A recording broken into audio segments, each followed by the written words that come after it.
Yes. Now we will start now. Welcome तर झालेलंच आहे. आता आपण सुरुवात करूयात. Okay. Today before we are starting, सुरुवात करण्याआधी मला आपल्याकडून दोन प्रॉमिस हवेत. Yes participants, all of you, आपल्याकडून मला दोन प्रॉमिस हवे आहेत. First promise is attend this workshop completely. जर आपण हे वर्कशॉप अटेंड करू इच्छिता तर ते वर्कशॉप आपल्याला कम्प्लिटली अटेंड करायचं आहे. कारण असं म्हणतात की कुठलीही गोष्ट जर अर्धवट केली तर ती कोणाच्याच फायद्याची नसते. सो या वर्कशॉप मध्ये मी आपल्याला बरेचसे सिक्रेट सांगणार आहे, बऱ्याचशा महत्वाच्या गोष्टी सांगणार आहे. So stay till the end. Then second promise, दुसरं प्रॉमिस मला आपल्याकडून पाहिजे. ते प्रॉमिस म्हणजे attend the workshop with focus and 100% energy. तुम्ही एनर्जेटिक असलं पाहिजे. विथ फोकसने हे वर्कशॉप अटेंड करायचंय. आणि एनर्जेटिक म्हणजे चॅट बॉक्स मध्ये तुम्ही ऍक्टिव्ह असलं पाहिजे. आधीमध्ये मी काही क्वेश्चन्स आपल्याला विचारेन, आपल्याला काही रिस्पॉन्स द्यायला विचारेन मी, त्यावेळी आपण चॅट बॉक्स मध्ये ऍक्टिव्ह राहायचंय. Okay. I hope all of the participants you will complete these promises and then I will give you promise your 90 minutes never going to waste. These 90 minutes will be going to your life, very very important 90 minutes in education field. So I promise you that. So now we start. In today's workshop, what things we are going to discuss, what points we are going to discuss, that points are 6 points. आजच्या workshop मध्ये आपण 6 points discuss करणार आहोत. Number 1, why to learn English. English का बोललं English का शिकलं पाहिजे. What is English language. English language म्हणजे नेमकं काय. Then number 3 is very very important, how to learn English effectively. That point is very very important. Then number 4, English शिकताना approach कसा पाहिजे, म्हणजे कसा दृष्टिकोन पाहिजे, कोणत्या मार्गाने आपण इंग्लिश शिकलं पाहिजे. Number 5, action. ऍक्शन घेणं गरजेचं असतं ना लाईफ मध्ये, कृती. तर ती ऍक्शन काय घ्यायची हे पण मी आपल्याला सांगणार आहे. आणि number 6 is very very special. Number 6 is special gift from my side to all of you participants. So stay till the end. End मध्ये आपल्याला एक स्पेशल गिफ्ट सुद्धा मिळणार आहे. त्यामुळे आपण सर्वांनी एंड पर्यंत हे वर्कशॉप अटेंड करायचं आहे. Okay. So these 6 points we are going to discuss in today's workshop. Yes. Now we will start from our first point. Why to learn English? Why? कोणत्याही गोष्टीची सुरुवात करण्याआधी त्या गोष्टीचा व्हाय निश्चित असणं गरजेचं असतं. असं म्हटलं जातं आपला व्हाय जितका स्ट्रॉंग तितक्या लवकर आपण आपल्या ध्येयापर्यंत पोहोचू शकतो. आय होप आपण सर्वांनी इंग्लिश शिकण्यामागचा व्हाय हा ठरवलाच असेल.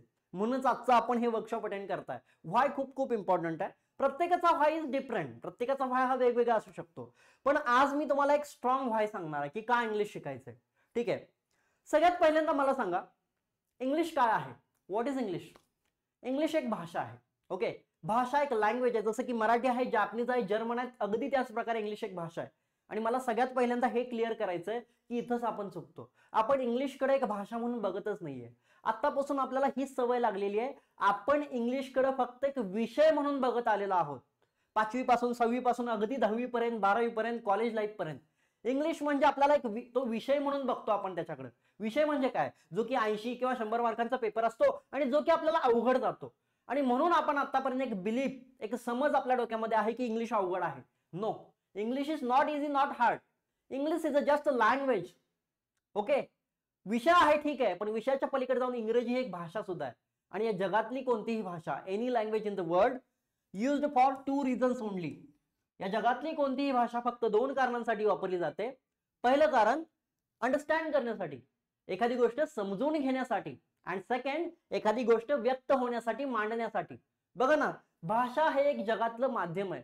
असं माध्यम आहे समजून घेणे आणि व्यक्त होणे, देवाणघेवाणीचं काम भाषा करते.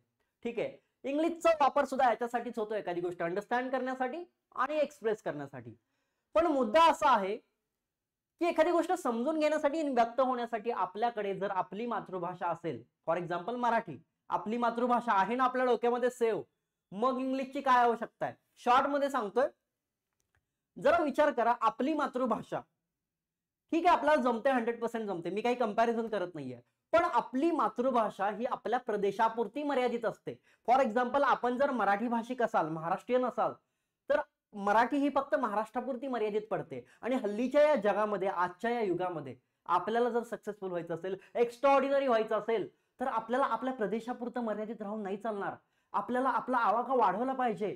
जग खूप मोठा आहे, थोडासा मोठा विचार केला पाहिजे. म्हणजेच काय, जग जिंकलं पाहिजे, जगाशी कनेक्ट झालं पाहिजे. बऱ्याच जणांना असं वाटेल की आपण कुठे महाराष्ट्राच्या बाहेर जाणार आहे, जगापर्यंत कुठे जाणार आहे. पण सॉरी माय फ्रेंड्स, आपण जरी या जगापर्यंत जात नसू तरी हल्ली आपल्याला सर्वांनाच माहिती आहे की जग आपल्यापर्यंत आलेलं आहे. अगदी आपल्या हाताच्या तळव्यावरती जग आलेलं आहे. Mobile through the internet, through the technology जगाशी आपण कनेक्टेड झालो आहोत. मग जगामध्ये सक्सेस मिळवायचं असेल, जगामध्ये यशस्वी व्हायचं असेल तर जगाची भाषा यायला नको का? बघा, साधं रिझन आहे, साधं एक्झाम्पल आहे. महाराष्ट्रात राहून मराठी आली पाहिजे, कर्नाटकामध्ये राहून कन्नड आली पाहिजे, जपानमध्ये राहून जापनीज आली पाहिजे. अगदी त्याच प्रकारे आपण विसरत चाललोय फ्रेंड्स की आपण महाराष्ट्रामध्ये राहतोय, ठीक आहे, भारतामध्ये पण राहतोय, पण ऍट दी एंड आपण या जगाचा सुद्धा एक पार्ट आहोत हे आपण विसरतोय. आपण जगामध्ये सुद्धा राहतोय. मग या जगामध्ये राहून जगाशी कनेक्शन करायचं असेल तर जगाची भाषा यायला नको का? मग कुठली आहे जगाची भाषा? जगाची भाषा म्हणजे एक अशी कॉमन लँग्वेज आहे जी की अख्ख्या जगामध्ये सगळीकडे कॉमन आहे. सर्वजण ते समजू शकतात, बोलू शकतात, अशी लँग्वेज आहे. आणि ती लँग्वेज आपल्याला माहिती आहे, वन अँड ओनली इंग्लिश, ज्याला आपण वर्ल्ड लँग्वेज म्हणतो, ग्लोबल लँग्वेज म्हणतो, जागतिक भाषा म्हणतो. साहजिकच आहे, जगामध्ये राहतोय, जग जिंकायचंय, इंग्लिश जमलंच पाहिजे. इंग्लिश जमलंच पाहिजे, इंग्लिश 100% आपल्या डोक्यात सेव्ह पाहिजे. आहे का? विचारा आपल्या मनाला प्रश्न. हो, मी आपल्याला विचारतोय.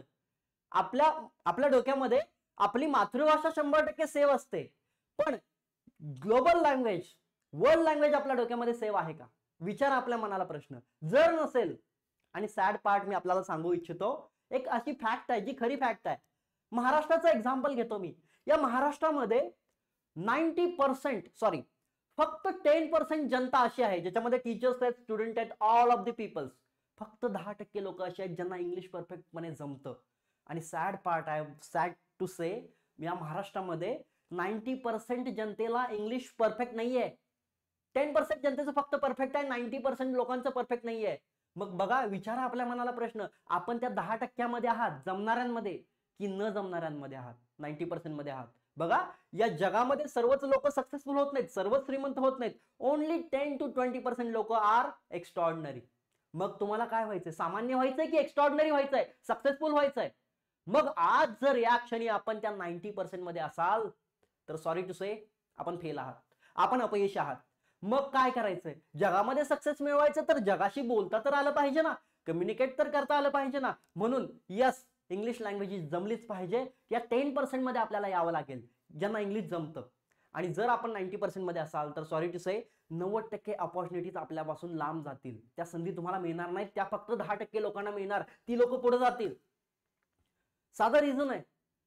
आणि मला अजून एक म्हणायचंय की हल्लीच्या या जगामध्ये, आजच्या या युगामध्ये आपण सर्वांनी ऐकलं असेल की जर सक्सेसफुल व्हायचं असेल तर नुसती शाळेची डिग्री, कॉलेजची डिग्री हे रिक्वायर्ड नाहीये. हे तर आहेच, नुसत्या डिग्र्या घेतोय आपण. हल्ली काय चाललंय? नुसत्या डिग्र्या घेत चाललोय, पण ठीक आहे, इट्स ओके. पण याच्या व्यतिरिक्त आपल्या सर्वांमध्ये एक कोणतं ना कोणतं स्किल असणं गरजेचं आहे. Do you know skill? ऐकलाय का शब्द स्किल? यस, हल्लीच्या युगामध्ये जर सक्सेसफुल व्हायचं असेल तर कोणतं ना कोणतं स्किल पाहिजे अंगामध्ये, डोक्यामध्ये. मग इंग्लिश लँग्वेज काय आहे? इंग्लिश एक स्किलच आहे ना. मी इंग्लिश लँग्वेजला स्किल बोलतोय. का स्किल बोलतोय? इंग्लिश लँग्वेजला मी स्किल बोलतोय. बघा ना, साधं रिझन आहे. इंग्लिशचा वापर 100% आहे. अहो, प्रत्येक क्षेत्रामध्ये इंग्लिशचा वापर आहे. मग ते करिअर असू दे, जॉब असू दे, बिझनेस असू दे, शालेय जीवन असू दे, कॉलेजचं जीवन असू दे, मातृभाषेला लिमिटेशन्स येतात, पण इंग्लिशचा वापर 100% आहे. बघा, आपण ज्या करिअरमध्ये आता आहात, आपण ज्या जॉबमध्ये आहात, ज्या फील्डमध्ये आहात, कदाचित त्या फील्डमध्ये सुद्धा इंग्लिश असेल आणि असतंच. इंग्लिशचा वापर 100% आहे. बघा, वापर 100% आहे, पण जमणाऱ्यांची संख्या किती आहे महाराष्ट्रामध्ये? फक्त 10%. बघा किती मोठा डिफरन्स आहे. वापर 100% आहे, रिक्वायरमेंट 100% आहे, पण आता आहेत किती लोक? फक्त 10%. स्किल आहे ना? यस, हे स्किल आहे. मग स्किल आपण शिकू शकता ना? या 90% मधून 10% मध्ये जाऊ शकता ना? हो, यस. म्हणून मी तुम्हाला एका सिंपल लाईन मध्ये एक व्हाय देतोय. तुमचा व्हाय असेल डोक्यामध्ये, स्पीकिंग करायचं असेल, जॉब इंटरव्ह्यू क्रॅक करायचे असतील, हे सगळे व्हाय असतील, ठीक आहे. पण आज मी आपल्याला जो व्हाय देतोय की नाही, तो व्हाय जर आपण आपल्या डोक्यामध्ये ठेवलात की नाही, एकदम बेसिक व्हाय आहे, रूट व्हाय आहे, सगळ्यात मोठा व्हाय आहे. जरा मोठा विचार करायला शिका. आपण फक्त छोटा विचार करतो. तो व्हाय जर डोक्यामध्ये ठेवलात ना, यस, एका लाईन मध्ये सांगतोय, तो व्हाय सगळ्यांनी आपल्या डोक्यामध्ये इन्स्टॉल करायचा आहे. बघा, व्हाय जितका पॉवरफुल, तितक्या पॉवरफुली तितक्या लवकर आपण जग जिंकू शकतो. ओके, तो व्हाय असा एका लाईन मध्ये सांगतोय, English English give me 1 second. Yes, English, मी काय म्हटलं, इंग्लिश ही एक अशी भाषा आहे. इंग्लिशला मी भाषा म्हणतोय, लँग्वेज म्हणून बघायला शिका. इंग्लिशकडे मगाशीच बोललेलं आहे. एका लाईन मध्ये सांगतो, इंग्लिश एक अशी भाषा आहे, एक अशी लँग्वेज आहे जे की एक स्किल आहे. यस, जे की एक स्किल आहे आणि जे की सक्सेस आहे. यस, आणि जे की सक्सेस आहे. Otherwise you are going to fail. एका लाईन मध्ये सांगतोय मी, बोर्डवरती एक लाईन लिहिलेली आहे. हा आहे आपला व्हाय. काय आहे इंग्लिश? इंग्लिश एक भाषा आहे, एक लँग्वेज आहे, जे एक स्किल आहे, जे प्रत्येकामध्ये पाहिजे. आपल्यामध्ये नसेल तर आपण फेल आहात. यस, आपण फेल आहात. मी सरळ सरळ बोलतोय, तिखट बोलतोय, कडू बोलतोय. बघा, विचार आपल्या मनाला, जर आपण आपल्या डोक्यामध्ये इंग्लिश लँग्वेज सेव्ह नसेल तर आपण फेल आहात. सॉरी टू से. आणि जर असे जरी फेल असाल ठीक आहे, आतापर्यंत फेल असाल, पण सक्सेसफुल व्हायचंय का फेल हाय माहिती असून तसंच चालू ठेवायचंय, फेल होतच जायचंय? नाही, मी फेलच आहे म्हणून असंच फिरायचंय. बघा, सिरियसली विचार करण्याची गोष्ट आहे. सक्सेसफुल व्हायचंय, जर फेल असाल, आज जाणीव झाली असेल तर सक्सेसफुल व्हायचंय. इंग्लिश डोक्यामध्ये सेव्ह करायचे. English is equal to success, जगाची भाषा, जग जिंकायचंय. यस, सक्सेसफुल व्हायचंय. बघा, मी माझा पहिला पॉइंट क्लिअर केलेला आहे. व्हाय टू लर्न इंग्लिश मी आपल्याला सांगितलेला आहे. आणि मी आय होप आपल्याला गोष्टी समजल्या असतील. आणि जर आपल्याला सक्सेसफुल व्हायचं असेल ना, तरच आपण हे वर्कशॉप पुढे कंटिन्यू ठेवायचंय. अदरवाईज सगळं माहिती असून सुद्धा आपल्याला फेल व्हायचं असेल तर मी सरळ सांगतोय की आपण हे वर्कशॉप सोडून जाऊ शकता. ठीक आहे, मग आता ज्यांना सक्सेसफुल व्हायचंय त्यांच्यासाठी आपण वर्कशॉप कंटिन्यू करतोय. मी वळतोय माझ्या दुसऱ्या मुद्द्याकडे. आणि दुसरा पॉइंट काय आहे आपला? What is English language? What is the science behind English language? ठीक आहे, चला आपण दुसऱ्या मुद्द्याकडे वळूया. तोपर्यंत पहिला पॉइंट क्लिअर झाला असेल तर सर्वांनी आपला गुगल मीटचा व्हर्च्युअल हँड रेज करायचा. मी आधीच म्हटलं होतं, आपण जर खरे पार्टिसिपंट्स असाल तर तुमच्यामध्ये एनर्जी पाहिजे. डेड बॉडी सारखं नाही बसायचं. मान्य आहे ऑनलाईन लेक्चर आहे, पण जरी ऑनलाईन असलं, बघा माझी एनर्जी, तुमची सुद्धा एनर्जी असली पाहिजे. चॅट मध्ये रिस्पॉन्ड करायचंय. खरा हात नाही ओव्हर करायला सांगत. गुगलचा व्हर्च्युअल हँड 1 सेकंड लागतो एक बटन प्रेस करायला, किंवा चॅट बॉक्स मध्ये यस कळू शकता. बघूया एनर्जेटिक आहे का, क्राऊड एनर्जेटिक आहे का? यस, एनर्जी पाहिजे. जग जिंकायचं, सक्सेसफुल व्हायचंय. Yes yes yes, I am happy now. Crowd participants are energetic. Yes, सर्वजण एनर्जेटिक आहात. चला तर आपण आपल्या दुसऱ्या पॉइंटला सुरुवात करतोय, जो की पॉइंट आहे what is English language. English language म्हणजे काय? जसं की मी आपल्याला म्हटलं, इंग्रजी एक भाषा आहे. भाषा, यस, लँग्वेज. भाषा म्हणून बघा इंग्लिशकडे. इंग्लिश मोठं नाहीच आहे, ती एक भाषा आहे. सर्व भाषांपैकी एक भाषा. मग या जगातली सर्व भाषा म्हणजे काय हो? काय एक्झाम्पल देतो. फॉर एक्झाम्पल, एखादी रूम, साधी खोली 4 पिलर पासून बनते ना, अगदी त्याच प्रकारे जगातली कोणतीही भाषा ही 4 पिलर पासून बनते. हे बघा, लँग्वेज. मग त्याच्यामध्ये इंग्लिश सुद्धा आलं. मग इंग्लिश सुद्धा ही 4 पिलर पासून बनलेली आहे. मग कोणते आहेत ते 4 pillar? That 4 pillars are LRSW. म्हणजे काय? तुम्ही म्हणाल सर ही कोणती नवीन नावं सांगताय? नवीन नावं नाहीयेत. बारकाईने जर बघितला तर आठवेल. अगदी पहिली पासून बघत आलेलो आहोत. L म्हणजे लिसनिंग, R म्हणजे रीडिंग, S म्हणजे स्पीकिंग आणि W म्हणजे writing. As simple as that. 4 pillar. बघा, 4 पिलर इम्पॉर्टंट आहेत कुठल्याही भाषेला. मग मराठीमध्ये सुद्धा हेच पिलर आहेत, जर्मन मध्ये सुद्धा हेच पिलर आहेत, आणि आता आपण बघतो इंग्लिशमध्ये सुद्धा सेम हेच पिलर आपल्याला बघायला मिळतील. बघा, म्हणून मला एक गोष्ट सांगायची होती. बरेचदा आपण इंग्लिश म्हटलं की स्पोकन वरती जोर देतो. अरे मला ना इंग्लिश स्पीकिंग शिकायचंय, इंग्लिश स्पीकिंग. सगळीकडे बघतो आपण स्पोकन इंग्लिश अकॅडमी आहेत, पण मला इथं एक मुद्दा अधोरेखित करायचा आहे आणि स्पष्टपणे मला सांगायचंय की इंग्लिश म्हणजे नुसतं स्पोकन नव्हे. इंग्लिश मध्ये हे 4ही पिलर इक्वली आणि इक्विव्हॅलंटली इम्पॉर्टंट आहेत. सर्वांना समान महत्व आहे. स्पीकिंग तर एक पिलर आहे, पण हे 4ही पिलर आर इक्वली इम्पॉर्टंट. 4ही पिलर महत्वाचे आहेत. मग आता मी आपल्याला एक इंटरेस्टिंग फॅक्ट इथं मांडू इच्छितो. इंग्लिश 100% करायचंय, बरोबर ना? मगाशीच ठरलंय आपलं की यस, आपल्याला सक्सेसफुल व्हायचंय, इंग्लिश 100% करायचंय. 100% करायचं, ठीक आहे, मान्य आहे. पण कधी मनाला प्रश्न विचारलाय का, आता या स्टेजला आपण कुठं आहोत? कधी आपलं इंग्लिश चेक केलंय का? चला, मी 2 मिनिटाची एक ऍक्टिव्हिटी घेतो इथं, आणि ती 2 मिनिटाची ऍक्टिव्हिटी झाल्यानंतर आपल्याला समजेल की आपलं इंग्लिश नेमकं किती टक्के डेव्हलप आहे. माहित पाहिजे ना? हो, यस, 100% करायचं मान्य आहे. पण आता कुठल्या लेवलला आहोत हे माहित पाहिजे की नाही. चला चेक करूयात 2 मिनिटांमध्ये तुमचं इंग्लिश नेमकं किती टक्के डेव्हलप आहे.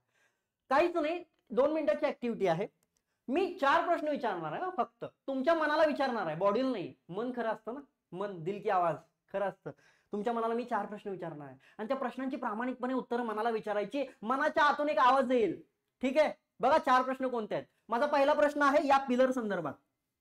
बघा, जे जे इंग्लिश आपण ऐकता, तुम्ही जे जे इंग्लिश तुम्ही ऐकता, व्हॉट एव्हर काही ऐकता, जे जे इंग्लिश कानावरती पडतं ते किती टक्के समजतं हे मनाला विचारा. बघा, how many percent you listen, what ever you listen in English, how many percent you understand it. समजतं म्हणतोय मी. जे जे इंग्लिश ऐकता तुम्ही कानावरती जातं, त्याचा अर्थ डोक्यापर्यंत किती टक्के जातो मनाला विचारा. मन सांगेल. मग मन म्हणेल अरे हा मला 100% समजतं, किंवा कदाचित काहींचं मन म्हणेल 50%, काहींचं मन म्हणेल 10, काहींचं मन मायनस मध्ये सुद्धा असेल. हे बघा, टक्केवारी किंवा आकडेवारी varies to vary, person to person. प्रत्येक व्यक्तीवाईज ही टक्केवारी बदलू शकते आणि बदलते. प्रत्येकाची टक्केवारी ही वेगळी असणार आहे. त्यानंतर माझा दुसरा प्रश्न आहे. बघा, हे आन्सर आला असेल मनानं, आतनं आवाज दिला असेल, व्यवस्थित विचारलं असेल तर आवाज आला असेल मनातनं, नाहीतर मन झोपलं असेल तर काही आवाज येणार नाहीये.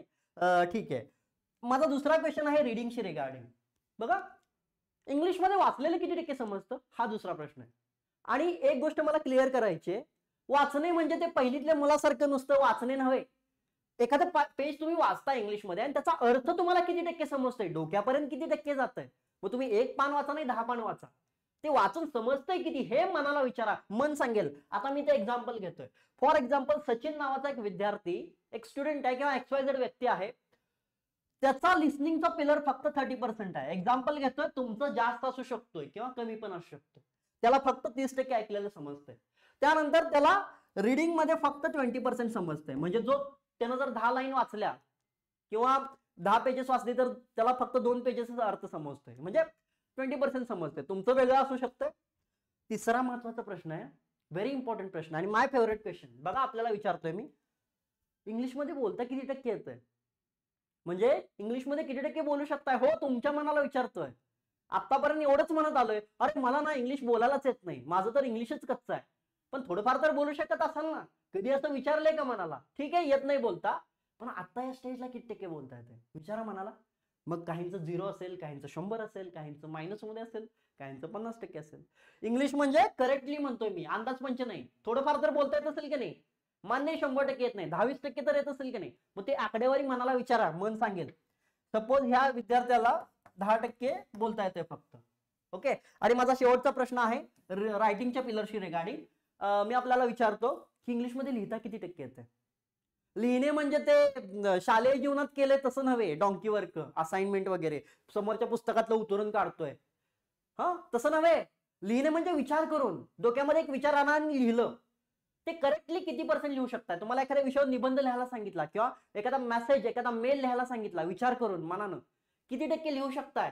तुमची लिहिण्याची ॲबिलिटी किती आहे. जे मनामध्ये आलं ते कागदावरती करेक्ट इंग्लिश म्हणतोय मी, स्पेलिंग मिस्टेक नको आहे, सगळं परफेक्ट सेंटेन्स कन्स्ट्रक्शन, असं किती टक्के लिहिता येतं. 0%, 10%, 20% विचारा आपल्या मनाला. तिथं फॉर एक्झाम्पल सचिन या विद्यार्थ्याला 40% लिहायला येते, त्याचं रायटिंग चांगलं आहे. बघा, मला अजून एका गोष्टीचा उल्लेख इथं करायचा आहे. पिलर हे कमी जास्त असू शकतात. मी तुम्हाला फॅक्ट सांगतो, महाराष्ट्रात जनरली काय असतं माहिती का, माझं ऑब्झर्वेशन सांगतो, लोकांचा लिसनिंगचा पिलर मोठा असतो, जास्त असतो, 70-80%. मुंबई पुण्यामध्ये तर हा 70% असतो, माझा अनुभव आहे. कारण ऐकून ऐकून लोकांना सवय लागलेली असते इंग्लिश समजायची. पण स्पीकिंगचा पिलर तर महाराष्ट्रामध्ये त्याची वाटच लागलेली आहे. 50%च्या कमी असणाऱ्यांची संख्या खूप जास्त. माझा एक अंदाज सांगितला. आय होप तुम्ही सर्वांनी आपल्या समोर हे नोट केलं असेल किंवा आपल्या डोक्यामध्ये ठेवलं असेल. नोट केलं तर बरं होईल. बघा, हे 4 आकडे आले. आता काय करायचं सांगतो, या 4ही आकड्यांची कॅल्क्युलेशन करायचं, बेरीज करायचं. तुम्हाला वाटेल सर काय मॅथचं वर्कशॉप आहे का? नो, मॅथचं नाहीये, पण एक साधं गणित करायला सांगतो तुम्हाला, जास्त डोक्याला ताप देत नाहीये. हे जे 4 आकडे आलेत की नाही, तुमचे, माझे नाही, ते 4ही आकड्यांची बेरीज करायची. चला कॅल्क्युलेट करा. मी माझी आकडेवारी कॅल्क्युलेट करतो, तुम्ही तुमची आकडेवारी कॅल्क्युलेट करा. बघा, 30, 20, 50, 60. चला, माझी आकडेवारी आली 100. बघा, तुमची अशी टोटल येईल. आली? ठीक आहे. टोटल आल्यानंतर शांत बसायचं नाहीये, त्या टोटलला 4 ने डिवाइड करायचंय. बघा, नीट ऐका, या 4ची बेरीज करायची, जे टोटल येईल त्याला 4 ने डिवाइड करायचंय. आता इथं महत्वाचा मुद्दा आहे, 4 नेच का डिवाइड करायचं. तर इंग्लिशमध्ये मी काय म्हटलं, नुसतं स्पीकिंग इम्पॉर्टंट आहे का? नाही, चारही पिलर्स इम्पॉर्टंट आहेत. मग इंग्लिश किती टक्के डेव्हलप आहे हे जर समजायचं असेल तर चारही पिलरची समरी तुम्हाला माहित पाहिजे. चारही पिलर इम्पॉर्टंट आहेत. मग कळेल आपल्याला की तुमचं इंग्लिश किती टक्के डेव्हलप आहे. मग 4 ने डिवाइड केल्यानंतर बघा आपला आन्सर काय येतंय. माझं आन्सर सरळ सरळ आलं 25. म्हणजे आता या क्षणी माझं इंग्लिश फक्त 25% डेव्हलप आहे. बघा आणखी एकदा रिपीट करतो. आपलं इंग्लिश नेमकं किती टक्के आहे हे जर चेक करायचं असेल का नाही, बऱ्याच जणांना हा टाइमपास वाटेल, म्हणतील हे काय सांगताय तुम्ही, हे फ्रॉड आहे. फ्रॉड वगैरे काही नाहीये. मी क्लिअरली सांगतो आपल्याला, जगातली कोणतीही परीक्षा, जगातली कोणतीही टेस्ट प्रामाणिकपणे कधीच सांगू शकणार नाही की तुमचं इंग्लिश किती टक्के डेव्हलप आहे. हे तुमचं मनच सांगू शकतंय, हे तुमचं सबकॉन्शियसच सांगू शकतंय. Subconscious brain. जर मनाला व्यवस्थित प्रश्न विचारलात ना, मग मन सांगेल आपल्याला. कधी विचारत नाही आपण.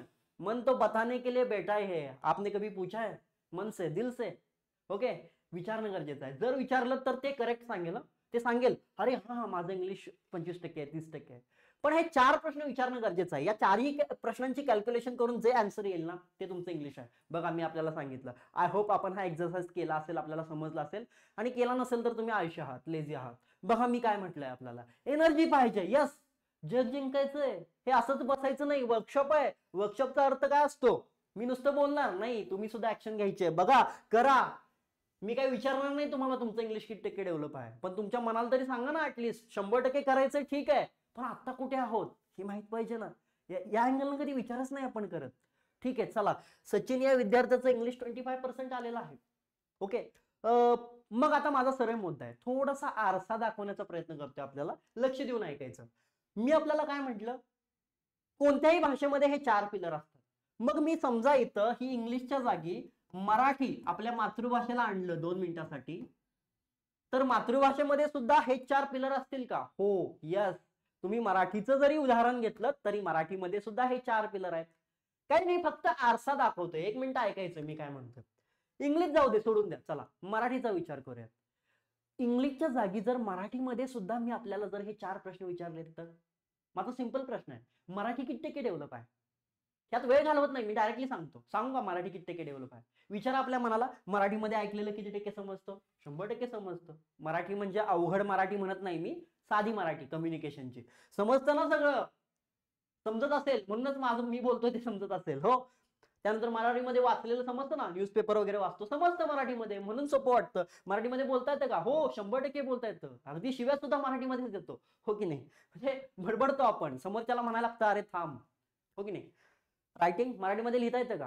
हो, 100% लिहिता येतं. इंग्लिशमध्ये लिहिता येत नाही, पण शालेय जीवनात इतिहास भूगोलमध्ये मराठीतच थापा मारलेल्या आहेत. हो की नाही? आणि 2-2, 10-10 पानं लिहितो आपण, काहीच हरकत नाहीये. म्हणजे काय? बघा मी तात्पर्य सांगतो आपल्याला. म्हणजे काय? आपली मराठी 100% डेव्हलप आहे. हो, यस, आपली मराठी 100% डेव्हलप आहे. का डेव्हलप आहे ते पण सांगतो. लक्ष देऊन ऐकायचं. हा फरक का? ये भेदभाव क्यों है मराठी और इंग्लिश में? क्यों है ऐसा भेदभाव? सिंपल आहे. मराठी भाषा ही आपण आईच्या पोटामध्ये असताना शिकतो. ती आपल्या सबकॉन्शियस डेव्हलपमध्ये जाते. कारण मराठीमध्ये आपला जन्म झालेला आहे महाराष्ट्रामध्ये, किंवा आपल्या डोक्यामध्ये ती सेव असते.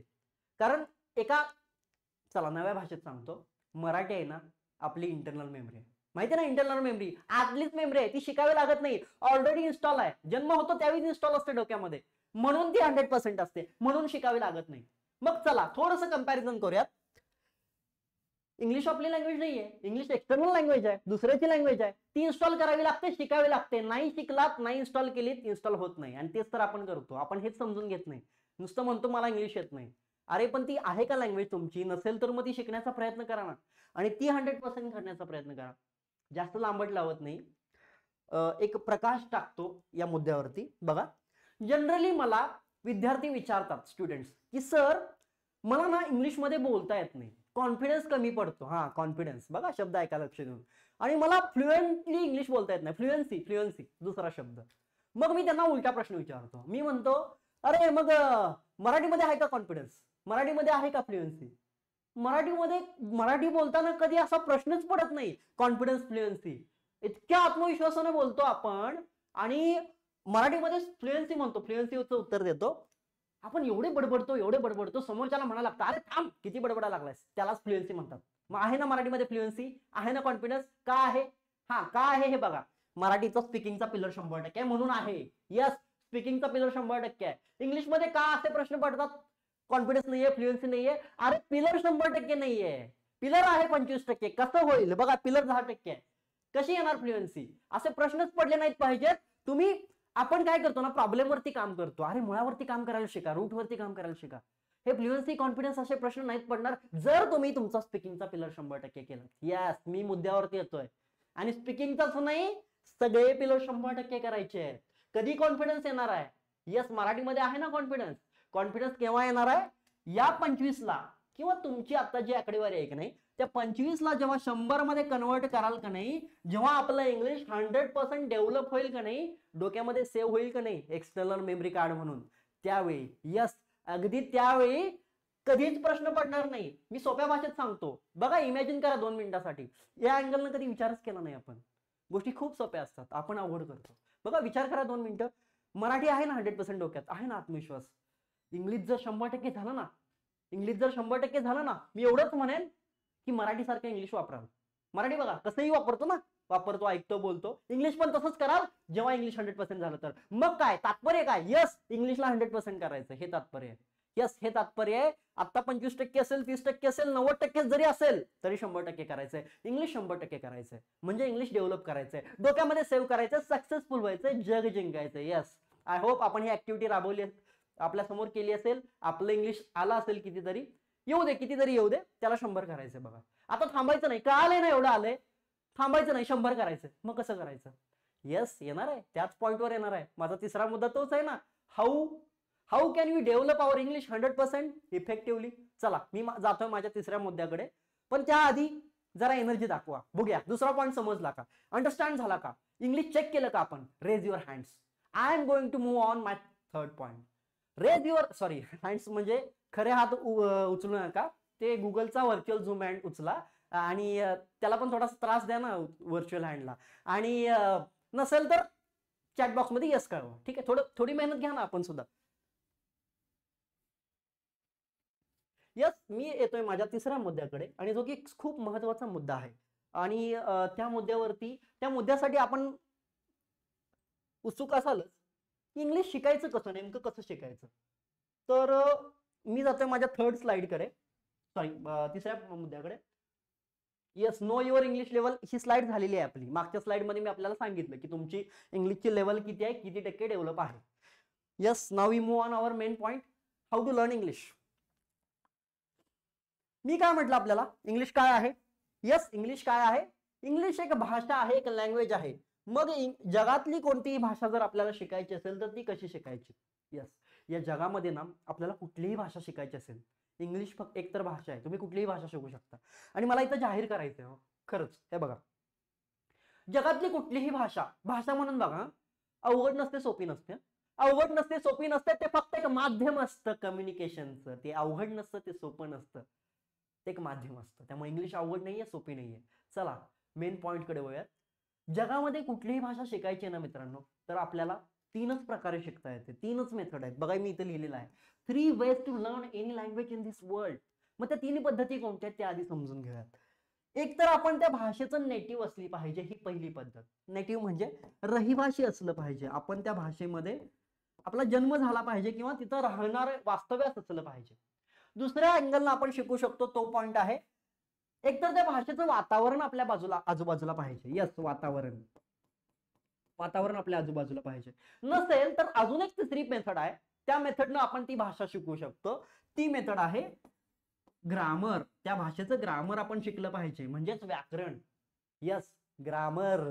यस, ग्रामर, नाम तो सुना ही होगा ना, ग्रामर. ग्रामर बद्दल प्रत्येकाची मतं ना खूप वेगवेगळी असतात. काहींना ग्रामर खूप अवघड जातं, काही तर ग्रामरचे चमचेच असतात, ग्रामर डोक्यामध्ये किंवा वह्यांमध्ये असतं जास्त भरलेलं. ठीक आहे, ग्रामर म्हणजे काय हे सोप्या भाषेत सांगतो, अगदी साध्या भाषेत. अवघड काही ठेवणारच नाही मी आज, एकदम इझी आणि साध्या भाषेमध्ये ग्रामर बद्दल सांगतोय, नीट ऐकायचं. जसं की एखाद्या देशाचं संविधान असतं ना, असतं की नाही? भारताचं संविधान असतं, अमेरिकेचं असतं. संविधान ऐकलं असेल, कॉन्स्टिट्यूशन. काय असतं संविधान? त्या संविधानामध्ये काय लिहिलेलं असतं? देश कसा चालतो, कायदे कसे चालतात, कायदा व्यवस्था, न्याय व्यवस्था, हे राज्यकारभार कसा चालवायचा, हे सगळं कोण सांगतं? संविधान सांगतं. अजून एक एक्झाम्पल, जसा एखादा स्पोर्ट्स असतो, गेम असतो, त्या गेमचे त्या खेळाचे नियम असतात का नाही, नियम अटी, टर्म्स अँड कंडिशन, अगदी त्याच प्रकारे ग्रामर म्हणजे दुसरं तिसरं काही नाही, या जगातली कोणतीही भाषा कशी चालते, कशी बोलते, त्या भाषेचं कसं ऍक्ट व्हायचं हे सांगतं आपल्याला ग्रामर. म्हणजे ग्रामर म्हणजे दुसरं तिसरं काही नाही, एखाद्या भाषेचं रूल बुक म्हणजे ग्रामर, भाषेचं संविधान म्हणजे ग्रामर, त्याला आपण व्याकरण म्हणतो. ग्रामर म्हणजे तुम्ही एवढंच डोक्यात असेल आतापर्यंत, ते शाळेत 5-10 मार्काला येतं ते ग्रामर. अरे नाहीये, ग्रामरला तेवढ्या छोट्या अँगलनं बघू नका. ग्रामर खूप मोठं आहे. ग्रामर म्हणजे एखादी कुठलीही भाषा, आणि सर्व भाषांना ग्रामर आहे का? हो, यस, या जगातल्या प्रत्येक भाषेला ग्रामर आहे. कारण ती भाषा बनते कशी हे ग्रामर सांगतं आपल्याला. तरतुदी आहेत ना त्या, म्हणतो ना संविधान भारताचं असतं तसं, तसंच भाषेचं संविधान म्हणजे ग्रामर, आणि ते सर्व भाषांचं असतं. आय होप ग्रामर म्हणजे काय हे नव्या अँगलनं समजलं असेल, सोप्या पद्धतीने समजलं असेल. चला, मी म्हटलं ना जगातली कुठलीही भाषा शिकायचे 3च मार्ग आहेत.